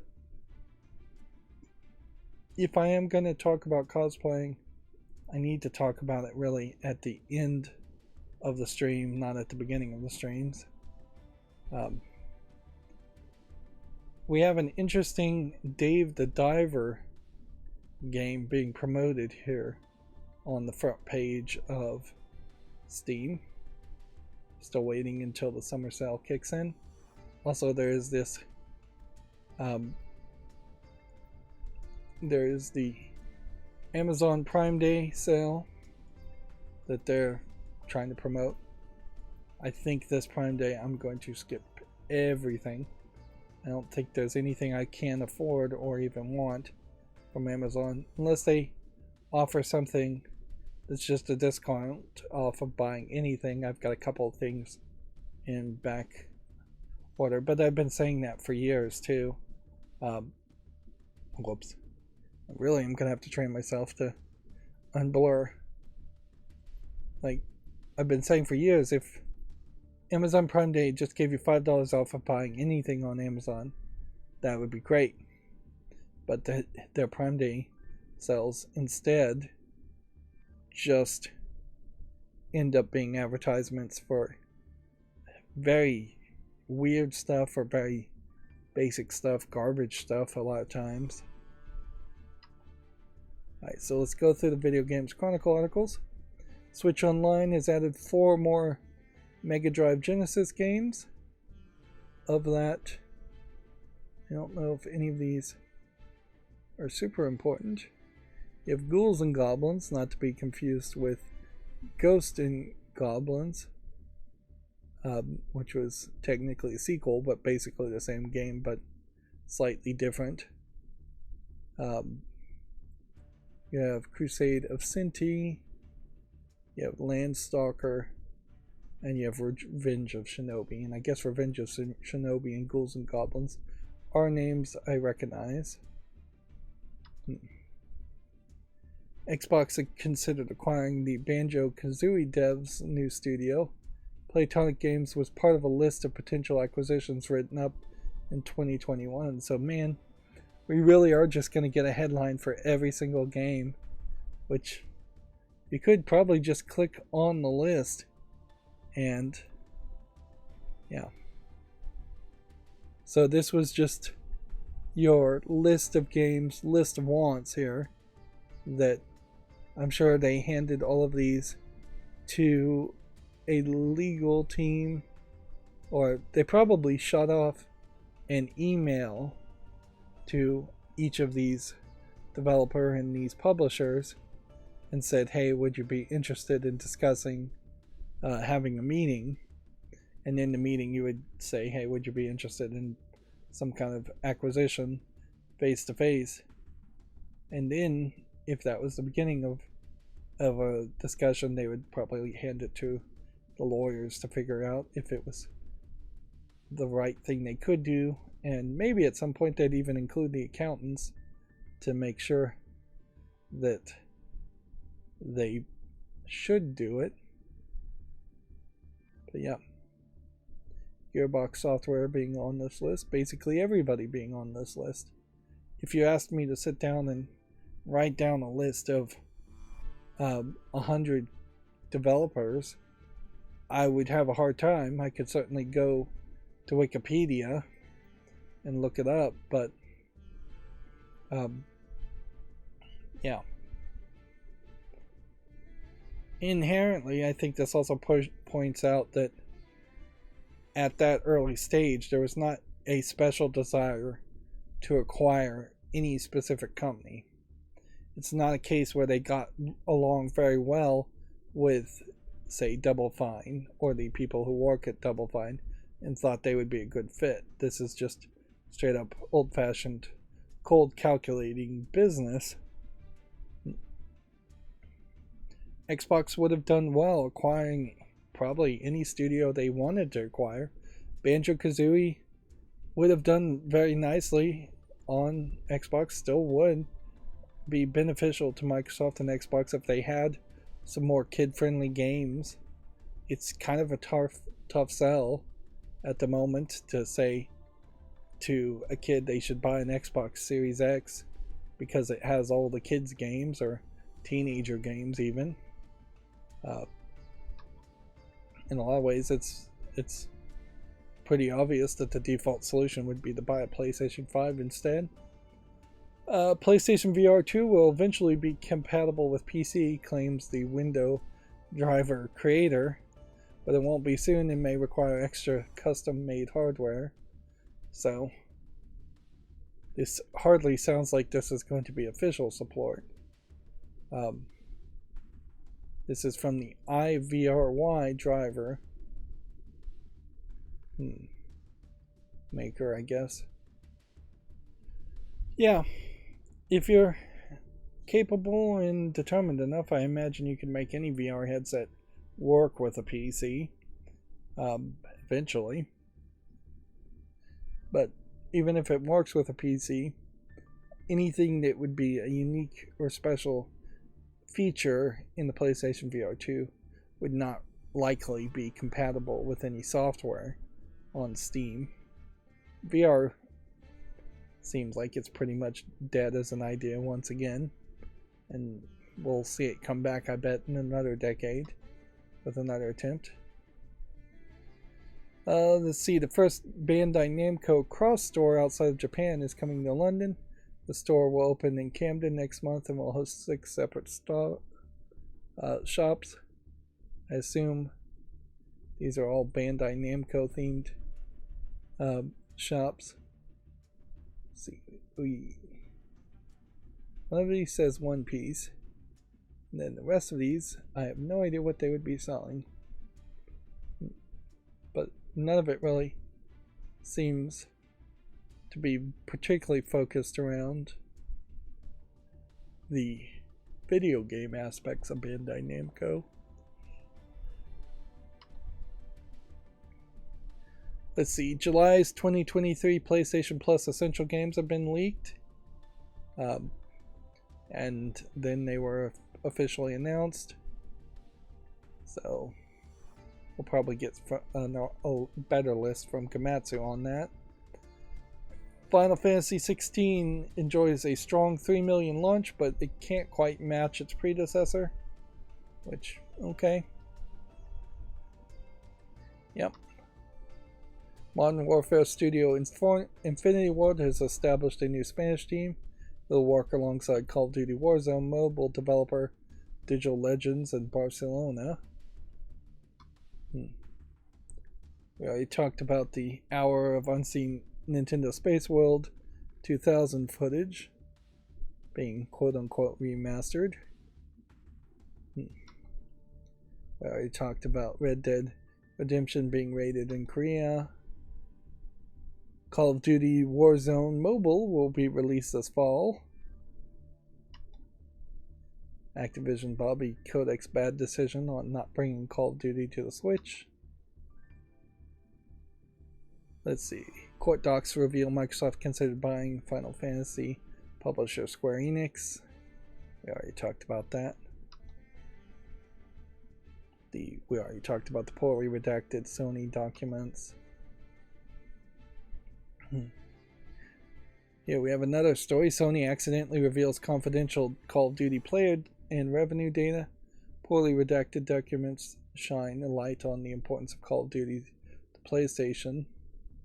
So, I question if maybe this is intentional, but I don't see if it's really beneficial to Sony to release things like this. And I imagine this is really just a case that thousands upon thousands of documents were submitted to the court, and whoever they paid to redact things did just a poor job. In 2021, Call of Duty players spent on average of 116 hours per year, ? Call of Duty's players spent more than 70% of their time on Call of Duty.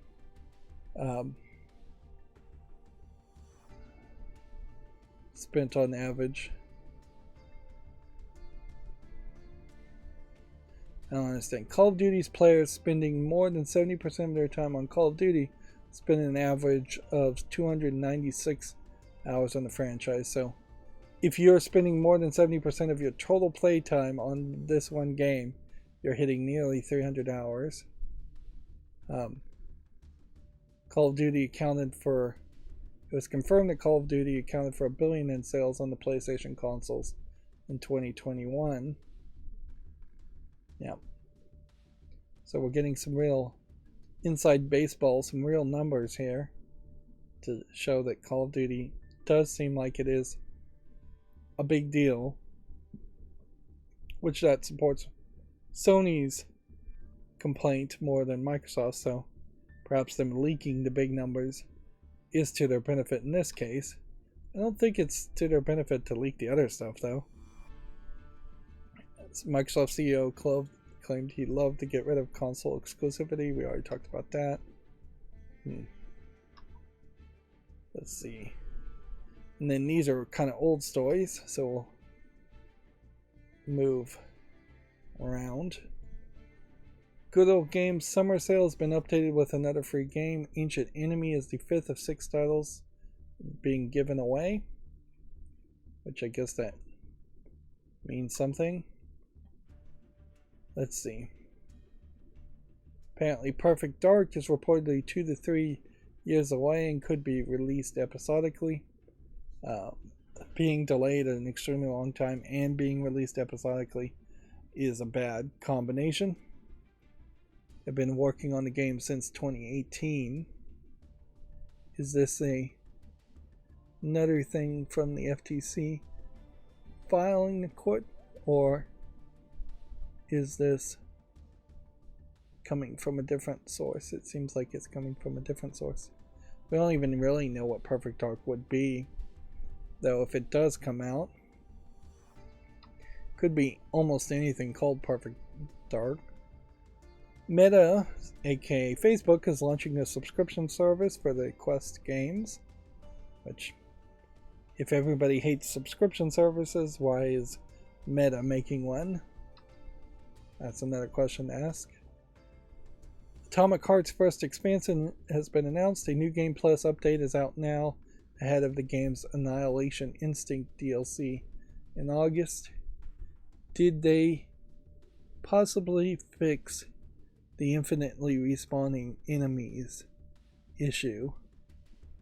Because that was kind of the main problem, is that you would get into these overworld sections and then infinitely respawning enemies would come and attack you, and there was just no real way to stop them and smell the roses. And it doesn't seem like they probably have. It's a little surprising that there's any new content around Atomic Heart, because I would have kind of not been surprised if they took the money and ran around the hype of that game and then just said, hey, let's take those profits and work on our next game and promise our next game will be better, instead of potentially trying to improve this game, which has a little too many flaws to be fixed, with the kind of bad boss fights and the infinitely spawning enemy sections. They do have the vacuum suck feature to search objects around you and pick up items, and that's certainly an idea that I hope wasn't patented, so we would see other games in the future do that, where you can just vacuum everything around you to pick up items. Although inherently, if you need a vacuum to pick up all the items around you, there's just too many searchable items and too many items to collect in the first place. We already talked about Sega, Bungie, and IO Interactive being potentially acquired by Microsoft, or Microsoft exploring that. A 3D remaster of a cult mobile game, Ridiculous Fishing, headlines July's Apple Arcade's release. I've heard of Ridiculous Fishing. I don't think I've ever actually seen it played. This is interesting that Video Games Chronicle is even covering Apple Arcade releases, because that doesn't seem like they've done that in the past. But maybe Apple Arcade is becoming more of a thing. A free PlayStation 5 upgrade for Dead Cells is coming later this month. The update will make use of the DuelSense's unique features. Check out this Video Game Chronicles article if you're interested. I already talked about Air Twister. Don't think I want to say anything else. We already talked about IO Interactive's Fantasy being an Xbox exclusive. I already talked about Nintendo wanting to avoid scalping. Apparently, CD Projekt is reflecting on Cyberpunk's launch. Quote, "It became cool to dislike it." I don't think this is the first time that this message has been put out there. It definitely feels like that is kind of the attitude of some people in CD Projekt, is that the reviews were unfairly critical, which honestly that just comes off as unprofessional and childish. At a certain point, if your game was perfect, you have some ground to say maybe some reviews are too critical. And almost certainly there probably were a few critical reviews that were too critical and not really objective. But you really can't call people out on that. You have to let the reader decide whether they agree with or disagree with a reviewer's opinion as it's being stated.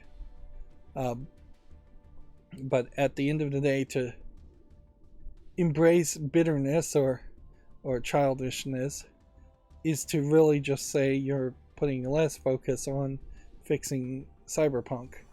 And I don't think Cyberpunk is fixed even now, as they're trying to put out a DLC that some people are calling a soft reboot of the whole game.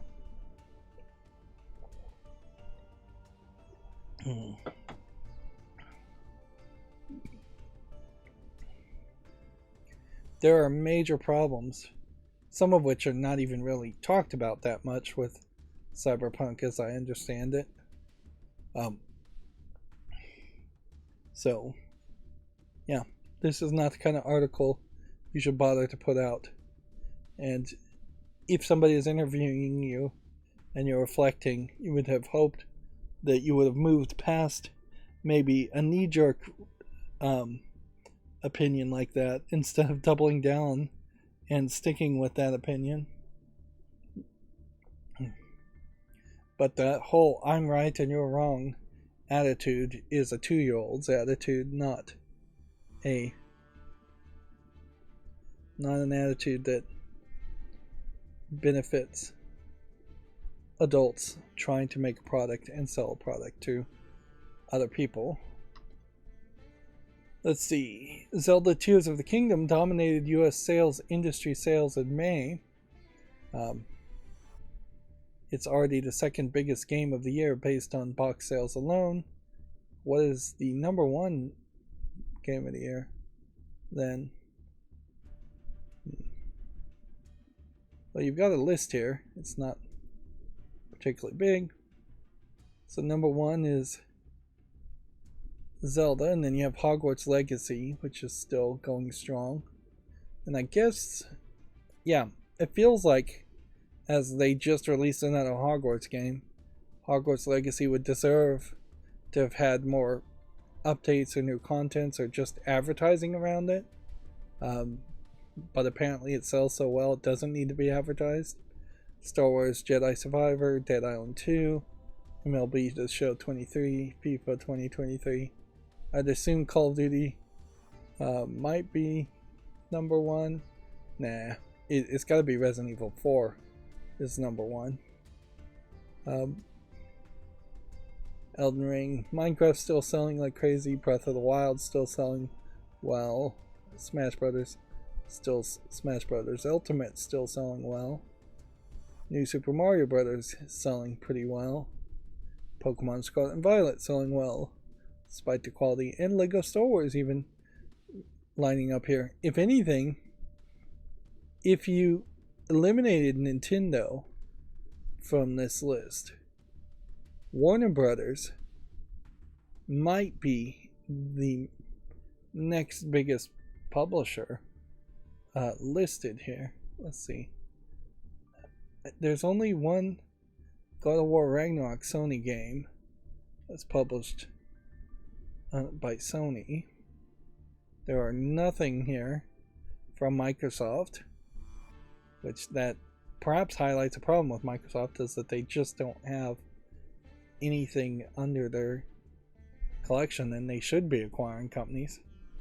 But Warner Brothers definitely seems like they might be the best. Technically, I guess Mojang and Minecraft are Microsoft, so they do have that.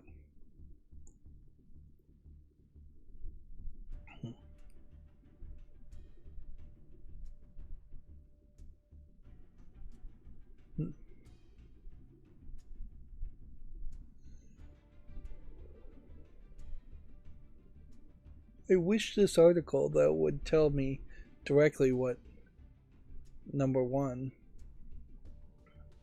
would have been. But whatever.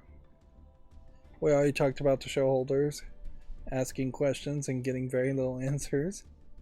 We already talked about Jim Ryan claiming that publishers dislike the Xbox Game Pass. And we talked about in the last stream the Barbie Xbox Series S, which I think is literally going to be a giveaway product and never actually sold. Which that brings us to the Komatsu articles, which we'll try and burn through these a little bit quicker. Atari announced an arcade shooter reimagining called Quantum Recharge for all consoles and PC. I feel like we had already talked about that. Mugen Soul Z for Switch launches September 14th. Yep. Sword and Fairy N2 for the Switch launches July 27th. This feels like this might be a spin-off game for Sword and Fairy series. Let's see if we can see what this looks like on Steam. Yeah. Definitely feels like a spin-off game, and it seems very poorly received at that. The Atomic Heart DLC launching August 2. Bandai Namco Summer Showcase at Anime Expo 2023 teases, quote, exciting announcements and game reveals, quote, a barrage of news and reveals incoming. These characters don't really seem to mean too much to me. It's basically an announcement for an announcement, though. The free-to-play Tim Tim Showdown is now available for PC. It's a microtransaction-free version of the Creator Collection turn-based RPG. Let's see.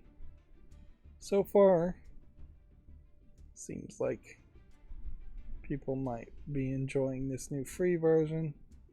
Play now 100% free. Online PvP. No in-game purchases at all. Acquire announces a twin-stick shooter called Exodia Rise of the Space Pirates X2 for PS5, Switch, and PC, due out this fall worldwide.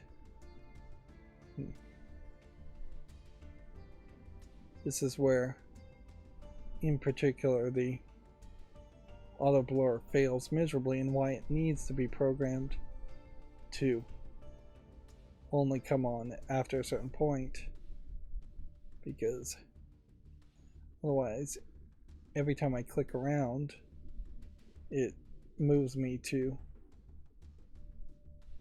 a different page, which causes the auto blur to enable again.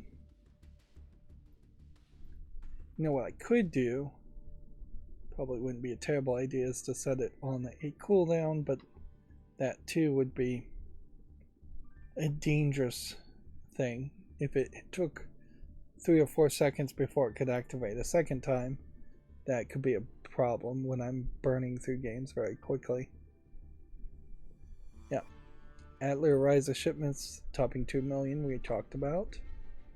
Ys 10 Nordics original soundtrack has a mini sample video. Check that out on Gamatsu if you want to listen. Pixel Junk Scrappers Deluxe launches July 27th. This is for Steam, Epic Games Store, and PlayStation Store, it seems. Is this something I would want to put on my fall list, or should I just make a short around it? I'll give it a chance. Asterix and Obelix slapped them all. Oh. Yeah. I don't know if any of these Asterix and Obelix games are really worth playing, but I'd like to give them a chance. Somnium Eterna launches September 14th. It's currently in early access on PC. Let's see what that looks like on Steam. Well, nothing wants to load.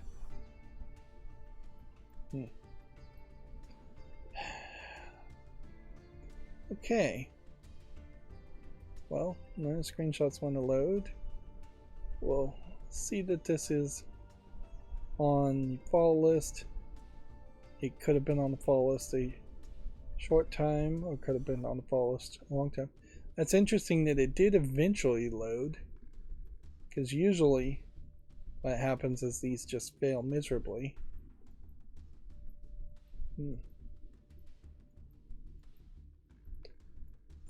I guess I'll just risk making a second YouTube short, and honestly, I'm in a really good position to make second YouTube shorts anyways, because we do have the auto naming function now enabled, potentially, eventually. I'll start doing that, so full named shorts instead of just check out this PC game make a lot of sense. Archetype Arcadia for the PS5 and 4 and Switch is coming to the West in October. Interesting. You have this character that's seemingly in two different worlds. Looks like it's probably a visual novel of some sort.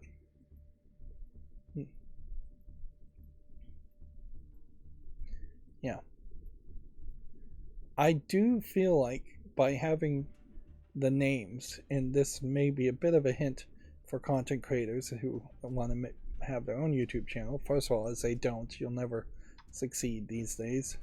Start on a different service where you could grow an audience that might actually see your content. But otherwise, it does seem like having that custom name returns your videos in a search. So if somebody is typing into YouTube specifically, which that's a big if, but it seems to happen, if they're looking for that game, my YouTube shorts are showing up in those results. Maybe not in the #1 spot, but showing up enough that people are actually clicking on them and actually seeing them when directly looking for those games, which means I'm effectively owning some portion of the mind share around those games' names, which is great news because then that potentially acts as a little worm on a hook to hook people into getting to my channel, subscribing to my channel, and then watching the content that I'd prefer they'd watch instead of the automated YouTube shorts. And that's exactly what the YouTube shorts were supposed to do, is act as quick, short ways to get people interested in seeing my channel, or just seeing my channel in general.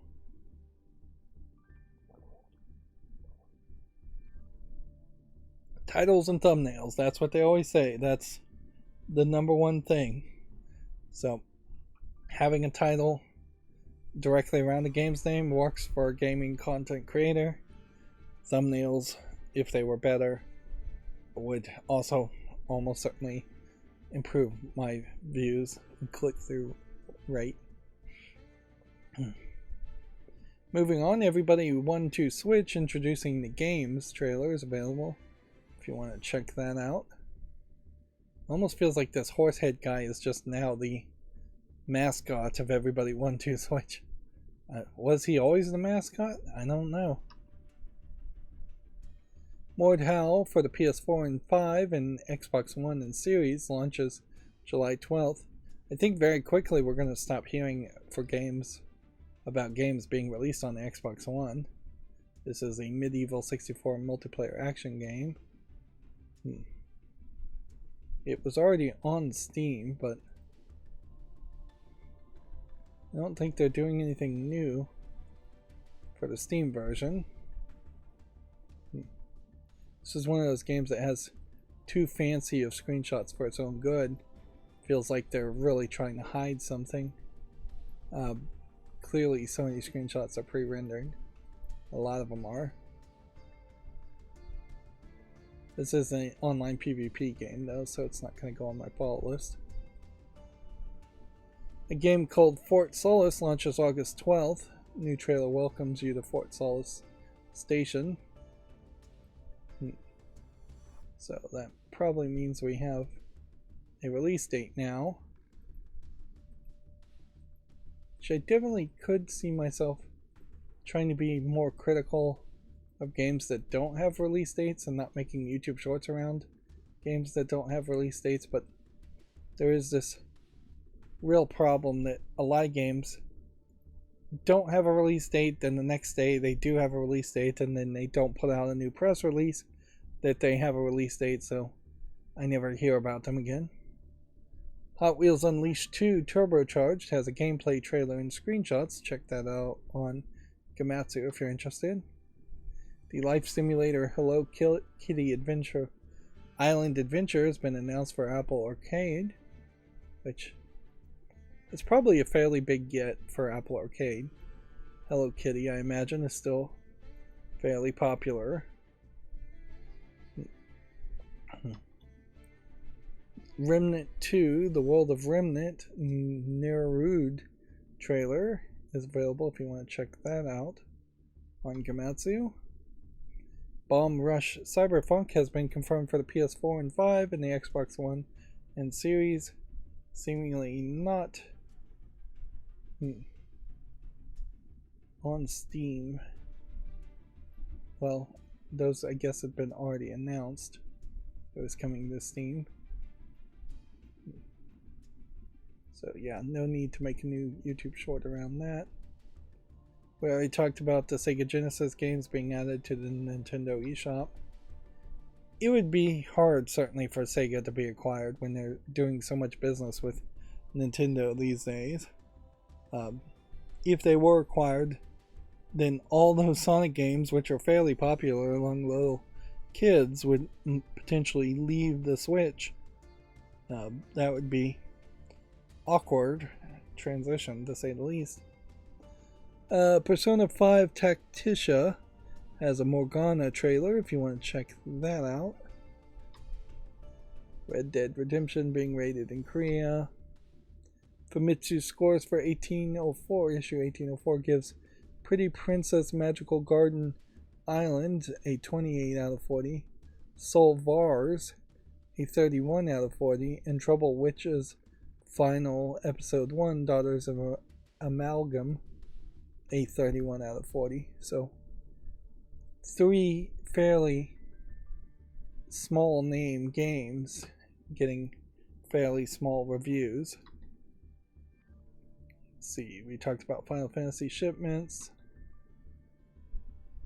Theorycraft Games debuts its first look at a squad-based PvP game called Project Loki. I guess you could check out this video on Gamatsu if you're interested.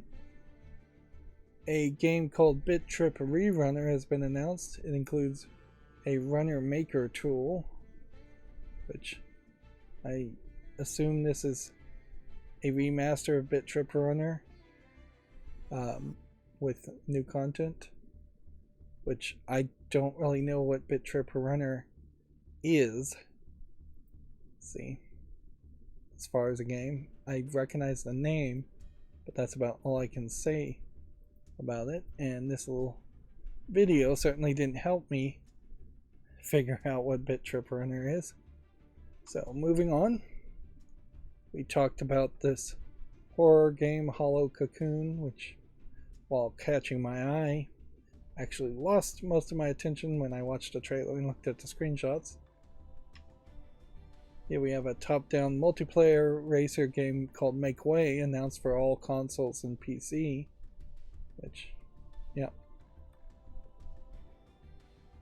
Notably here, this is once again a situation where, because each of these is underlined in a hyperlink of each console, my rewriting program extension can't replace it. It only can replace things that aren't hyperlinks. Otherwise, it would totally have replaced this to say all consoles. Or it should have, at least. Let's see. A game called Gravity Circuit launches July 13th. It's a side-scrolling action platformer. Let's see if we can look at it on Steam. It kind of has a Mega Man vibe to it, which at a certain level I feel like I'm willing to play some of the Mega Man games, but I probably don't want to play the earliest versions of Mega Man games. I want to play the easiest, most polished versions of Mega Man games, particularly if they were to announce a new reboot of Mega Man right now, a remaster that had a lot of quality of life improvements. That would be very ideal for me. Moving on, Dokapon Kingdom Connect is coming to PC this fall. They don't have a Steam link for it quite yet, though. And this is more of a Japanese game, so if it comes to the West on PC, I don't know how popular it really would be. Probably not very. A romance visual novel called Shiraha Kira Meku Koe Shirabe is coming to PS4 and Switch on October 26th in Japan. I don't think I pronounced that quite right. Notably, we really haven't seen a lot of announcements for visual novels in the past couple of months. I guess maybe we'll start to see that increase a little bit. And for a while there, we were definitely having a case where the logos and the crops on pictures were different between the PlayStation and the Nintendo Switch versions, and it doesn't seem like that's really the case here as much. But yeah, in the past we've seen logos try to cover up skin or crop out legs and thighs.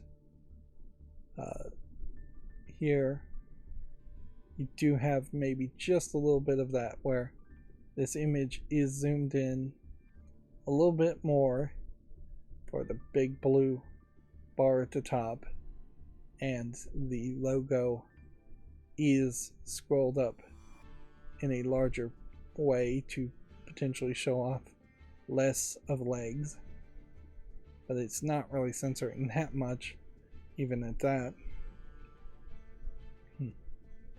These are the reversible covers, so it's not super surprising that these are exactly the same, because Sony doesn't really care about the inside of the cover. They care about what you could see on the shelf. Where you would even see this game on the shelf, though, is the next question, because it would almost certainly be up in an adult section of a Japanese game store and nowhere else.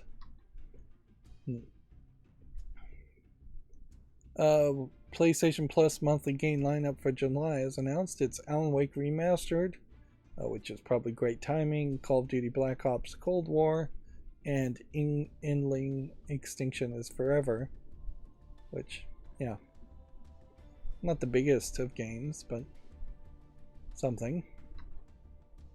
And then Arcadian Atlas launches July 27th for PC, and then later in 2023 for consoles. Again, that probably lists all the consoles otherwise. Now, as far as this game Arcadian Atlas, I think it probably does deserve a YouTube short, but it does also look like one of these positional placement RPG games that I don't really like, strategy RPG games. That being said, I'm going to give it a chance anyways and just be really generous. I also really love the zoomed in aspect here. It makes the whole game feel kind of more controlled.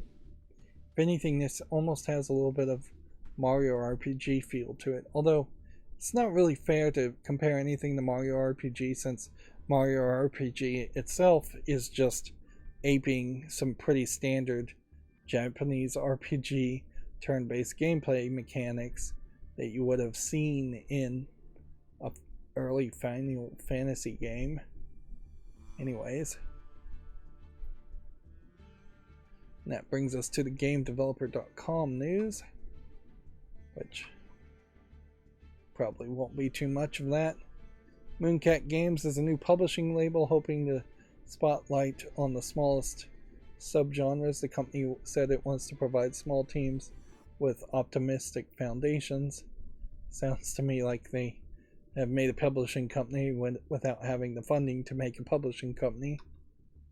Jaeger is sunsetting the Cycle Frontier after cheaters caused irreparable damage, which that's just bad backup.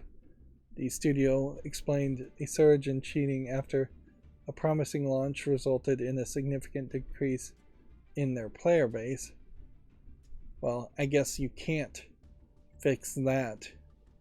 Even if you did have backups, once people flee your game because of cheating, they're not likely to come back.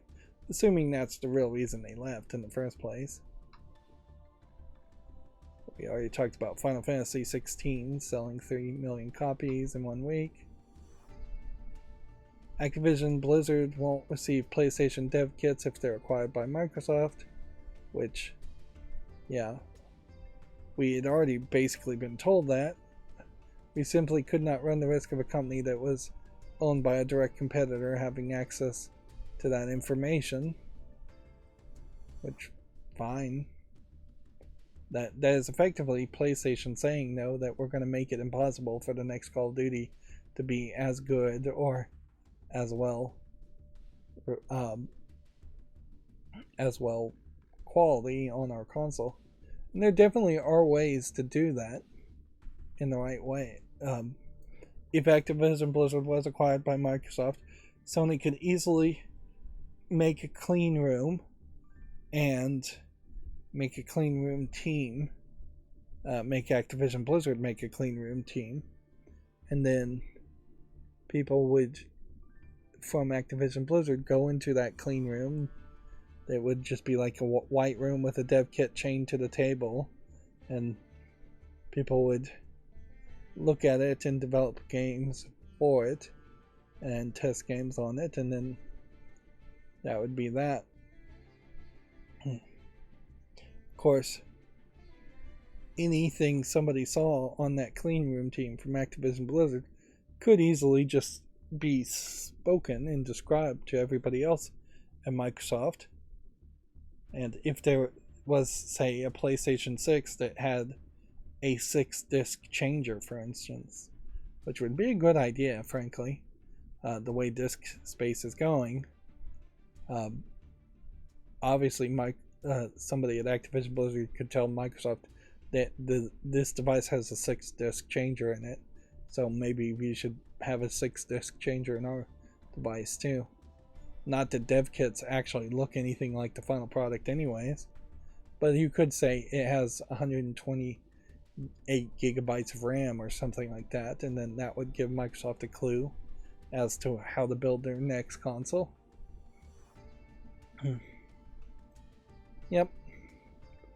Regardless of whether this acquisition goes through or not, we basically have been guaranteed that there will be continued fighting and probably lesser quality games in the future because of the continued fighting. So it's not really a positive outlook for gamers, regardless of which outcome happens.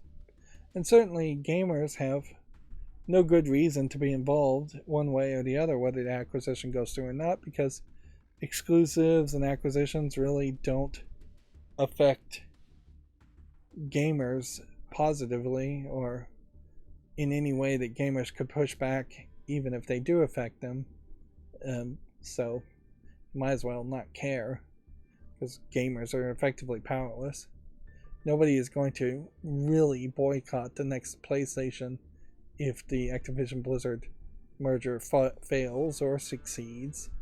Nobody's going to really boycott the next Xbox if the merger fails or succeeds. Moving on, we already talked about Microsoft considering to acquire Square Enix. Let's see. Infinity Ward has opened a new art-focused office in Spain, which it seems kind of weird to have an office that is just art-focused, but whatever. I'll leave it at that for if you want to check out this article on GameDeveloper.com. Last of Us 2 and Horizon Forbidden West costing $200 million plus to make each. We talked about. And then apparently 43 million US PlayStation owners have played Call of Duty games, which if anything that number might justifiably be larger because there's a decent number of Call of Duty games in the first place. And this statistic could mean somebody played a Call of Duty game on an Xbox original and now they own a PlayStation.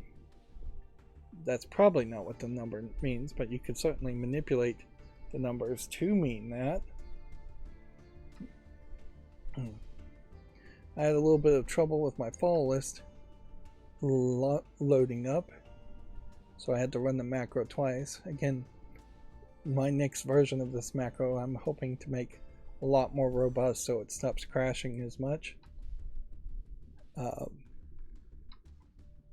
Okay, so we have an April 2023 game, gay romance visual novel.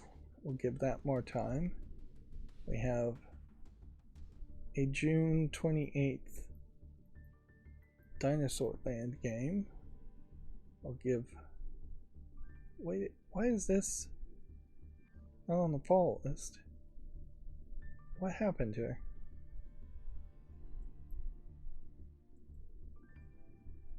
I don't know what just happened there. It jumped me around and it shouldn't have. Where are we? Where were we?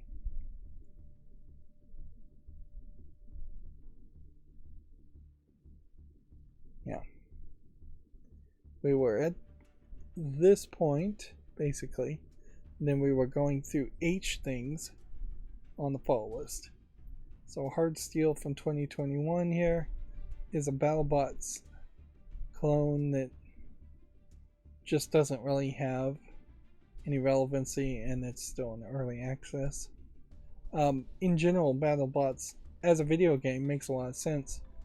And if anything, if you ever want to make a game as your first programming game and you want to learn physics, not a terrible way to work towards that, to make a simplistic game with the BattleBot type creatures fighting each other, type robots.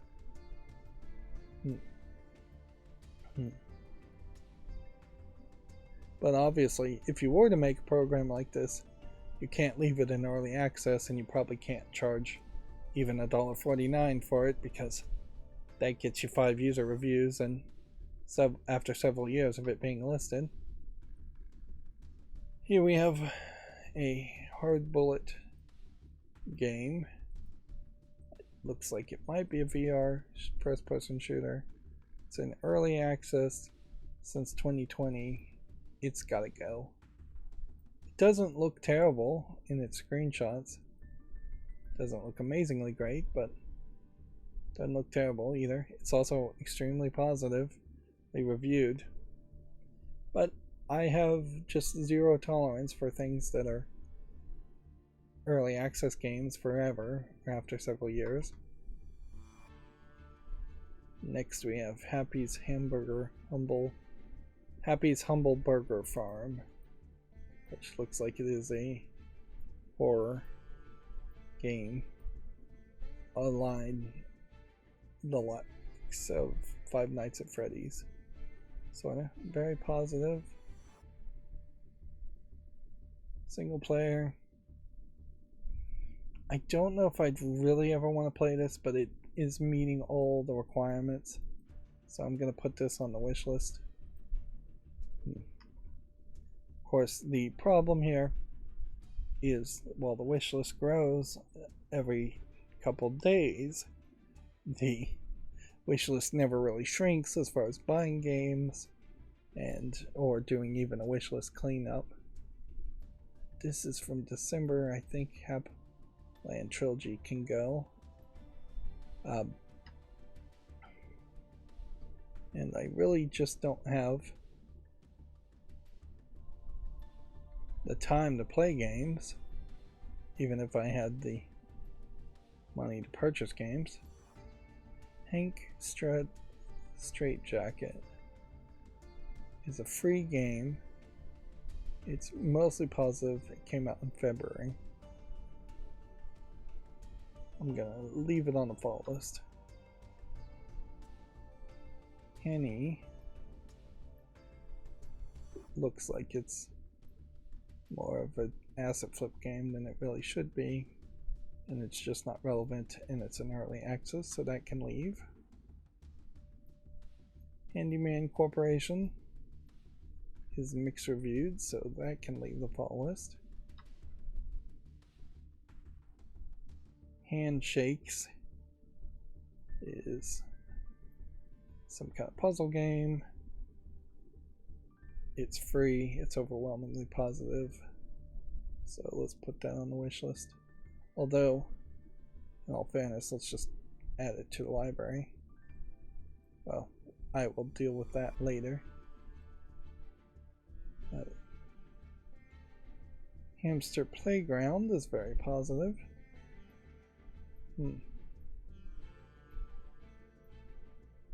Does this... It's early access from 2022. Doesn't have any in-app purchases. Seems like it does. Weirdly, they don't label things as having in-app purchases over here as much nowadays when you have these shop items available. It's a shame. There's kind of a level of polish here that would make me say yes, but I am definitely not going to stick around for something that has in-app purchases like that and is in early access. Meanwhile, Hamster Bliss from February of 2022 has 7 reviews. Let's look at the user reviews. Early access. Yeah, I guess it's a Super Monkey Ball clone, except for it's an actual hamster and a hamster ball, which I'm surprised there aren't more Super Monkey Ball clones or Katamari Damacy clones with a hamster and a hamster wheel.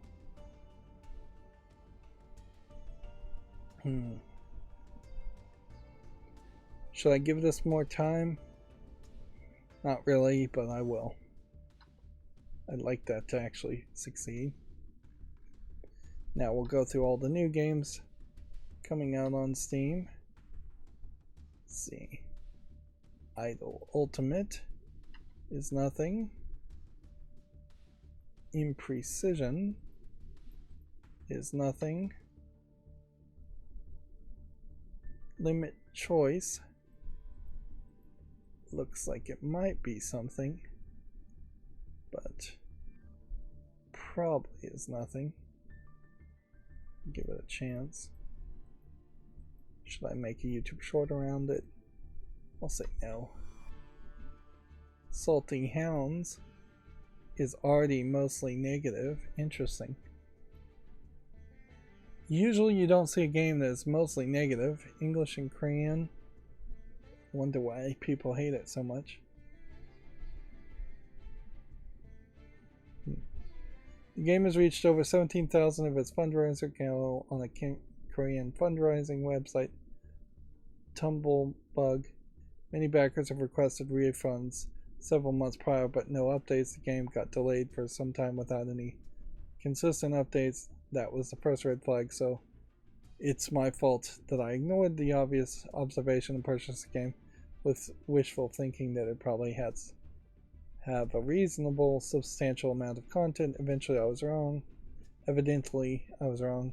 Screenshots and videos were up for months with no updates on the gameplay, minigames, or even just different glimpses of the game. Do not buy this game. It frequently crashes and gameplay feels a bit lost and empty.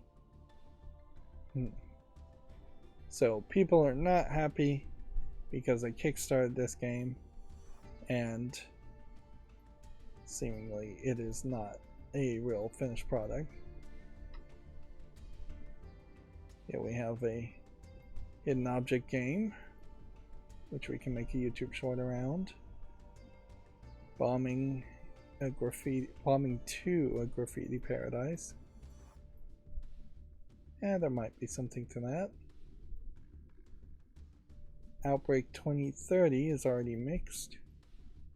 This is probably an asset flip zombie survival shooter game. It doesn't look terrible though. Let's see.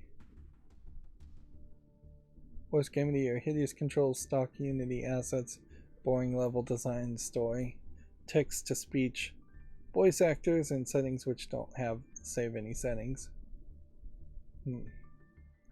So yeah. It does certainly seem like people are getting back into the mood of really wanting to play games and review games, which it feels like in the past couple of weeks with the Summer Game Fest, they were more in the mood to just be hyped about games that aren't even coming out anytime soon, instead of playing what is available. I don't think I'd ever want to play a game called Outbreak 2030 at this point anyways. Anything that reminds you of the COVID pandemic is probably a negative thing. Story of Seasons, A Wonderful Life. We'll obviously give that a follow and put that on the follow list. Sky is a city builder. Don't think has quite enough polish to it. Doomsday Derby. Doesn't look good enough. Gladiators Arena. Doesn't feel like there's quite enough. One of the things here too is that anything that's set in an arena that looks like a Vampire Survivors clone probably shouldn't be in an arena. No Roy. Looks like a frustration platformer, which I guess I should make YouTube shorts around those, even though I don't like those kinds of games. Grab the Goblins.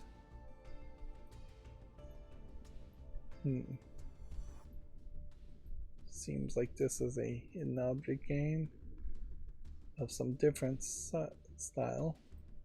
I'm going to put this on the follow list just to see if people like that style differently. Waking Atlas.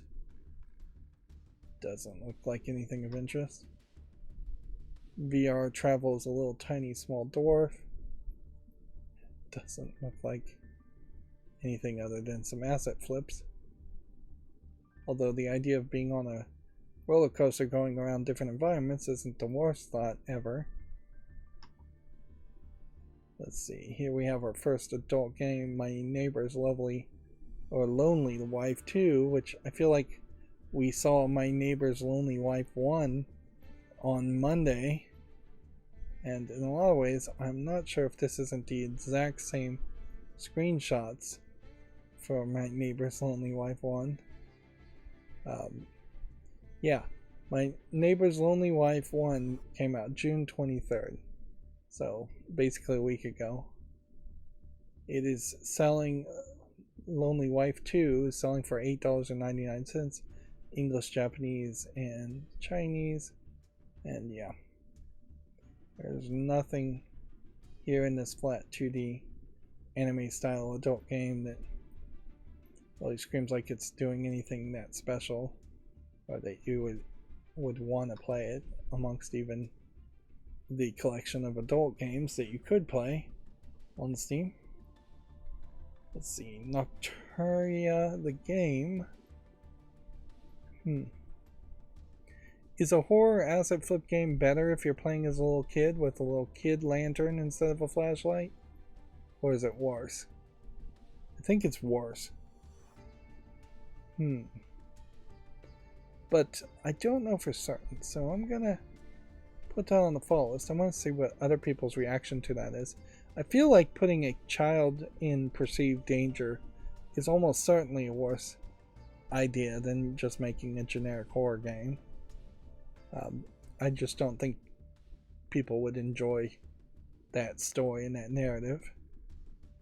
Spirit Tool here. Looks nicely animated, so I'm going to give this a chance. And then we have an adult game with 3D CGI called Open Flower. Pre-rendered CGI probably. Looks like there's a bunch of people, but kind of only one Asian lady, and then just a lot of other characters. The 3D models here are particularly different than what you usually see, because usually you see just the exact same 3D models, slightly tweaked. Or this feels like this may have come from a different animator or a different asset store. But I don't think that's particularly better. And a lot of the characters have really plastic looking skin and just like very bad models. This game is also apparently called Red Hot. It's $8.99. It's English, Spain, Spanish, and Hindi, which maybe that's why the visuals are a little bit different, is that this is not a Asian as in Chinese or Japanese lady. It is instead an Asian as in India.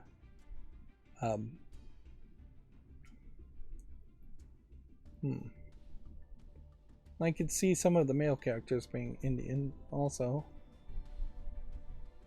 Well, that is slightly different, but not that different. There are definitely some beautiful looking Indian people, as there are beautiful looking people all around the world. But I've yet to see adult games or video games in general try to have Indian characters that often. There's like one game and one Indian company I can think of, Raji, and that's it. So we may see a lot more going in the future, but right now it is still a fresh market. 15-minute dungeon doesn't look like anything. Panpuja doesn't look like anything. Is this another Indian game? Doesn't seem like it. It only supports English. Just looks like a weird game. Let's see. Dinosaur Land aerial photography. VR game. We'll give that a follow. That might be the reason why the links jumped around. I need to change how my plugin for duplicate tabs works. Neon Fantasy Birds doesn't look like anything of interest. And then we have Element Core Revelations Journey Prologue. That doesn't look like anything. Runes Magica might be something. I'll give it a chance. I hope I'm almost done here. Dave the Diver. That one I had already put on the fall list because that was being promoted. Now, why is this game being promoted? I've never heard of this developer, this publisher. So, it does seem like there's a lot of people playing it online for a single player game. And it's overwhelmingly positive. So, is there something, if a game turns out to just be really, really successful, that all of a sudden it would be promoted on the front page with a special banner on Steam?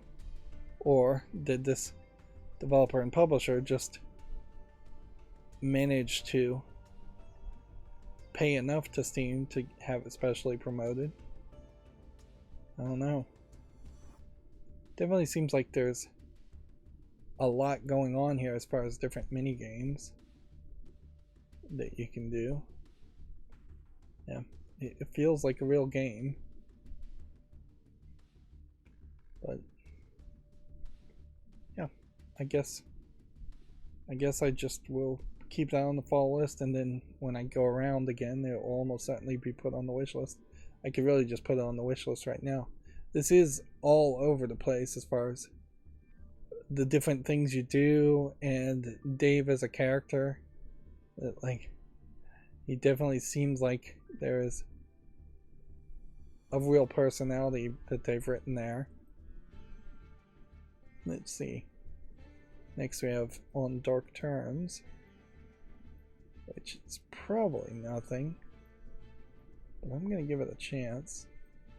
Should I make a YouTube short around it?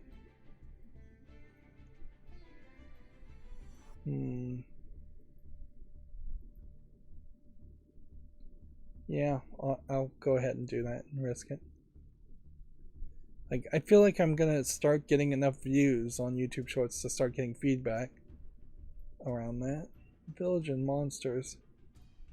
I'll be generous and put this on the full list, but I'm not gonna make a short around it. Shock. Comp Fantasy Chess.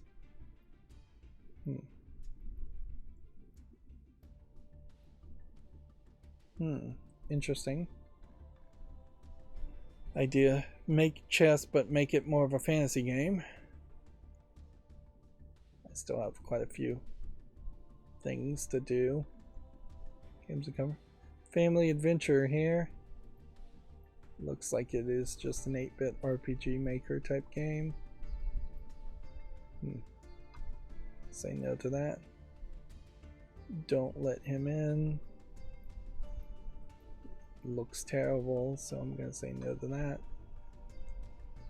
Reverie Sweet As Edition.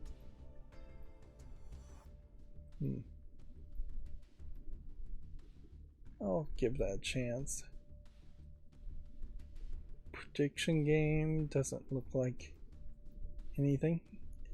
Also doesn't feel like on this Wednesday we're going to have that many adult games. Just one anime adult game and one CGI realistic adult game. Nothing to say about Small Tank. Spy Rumble.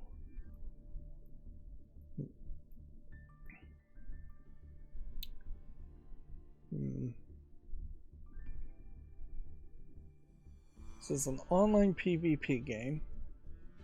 Some kind of card element to it. I guess I'll make a short on it. I don't want to agonize over decisions. Resource management game. I'll give it a chance. Gun to the Zone. Doesn't look like anything other than a Vampire Survivors clone. Revival Recolonization. Looks like it has enough polish to be given a chance. Picoe. Yeah, give that a chance. Cyclones. Looks like a really old game, but it may be a brand new game. Regardless, it's not really relevant, historically speaking. So, developer Raven Software. Really? Same Raven Software as all of these games? It's possible. It is possible that it is an old Activision game. Suppose if you were to buy all of the Activision Blizzard games, particularly if a whole bunch of games that are not on Steam came to Steam, there might be a decent bundle there too.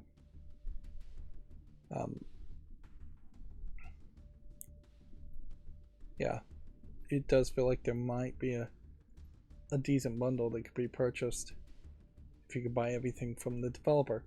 But noticeably, Steam never really forced developers to make bundles with all their products on it. So there isn't a default discount if you did try to buy everything from Activision Blizzard, if everything from Activision Blizzard was on Steam.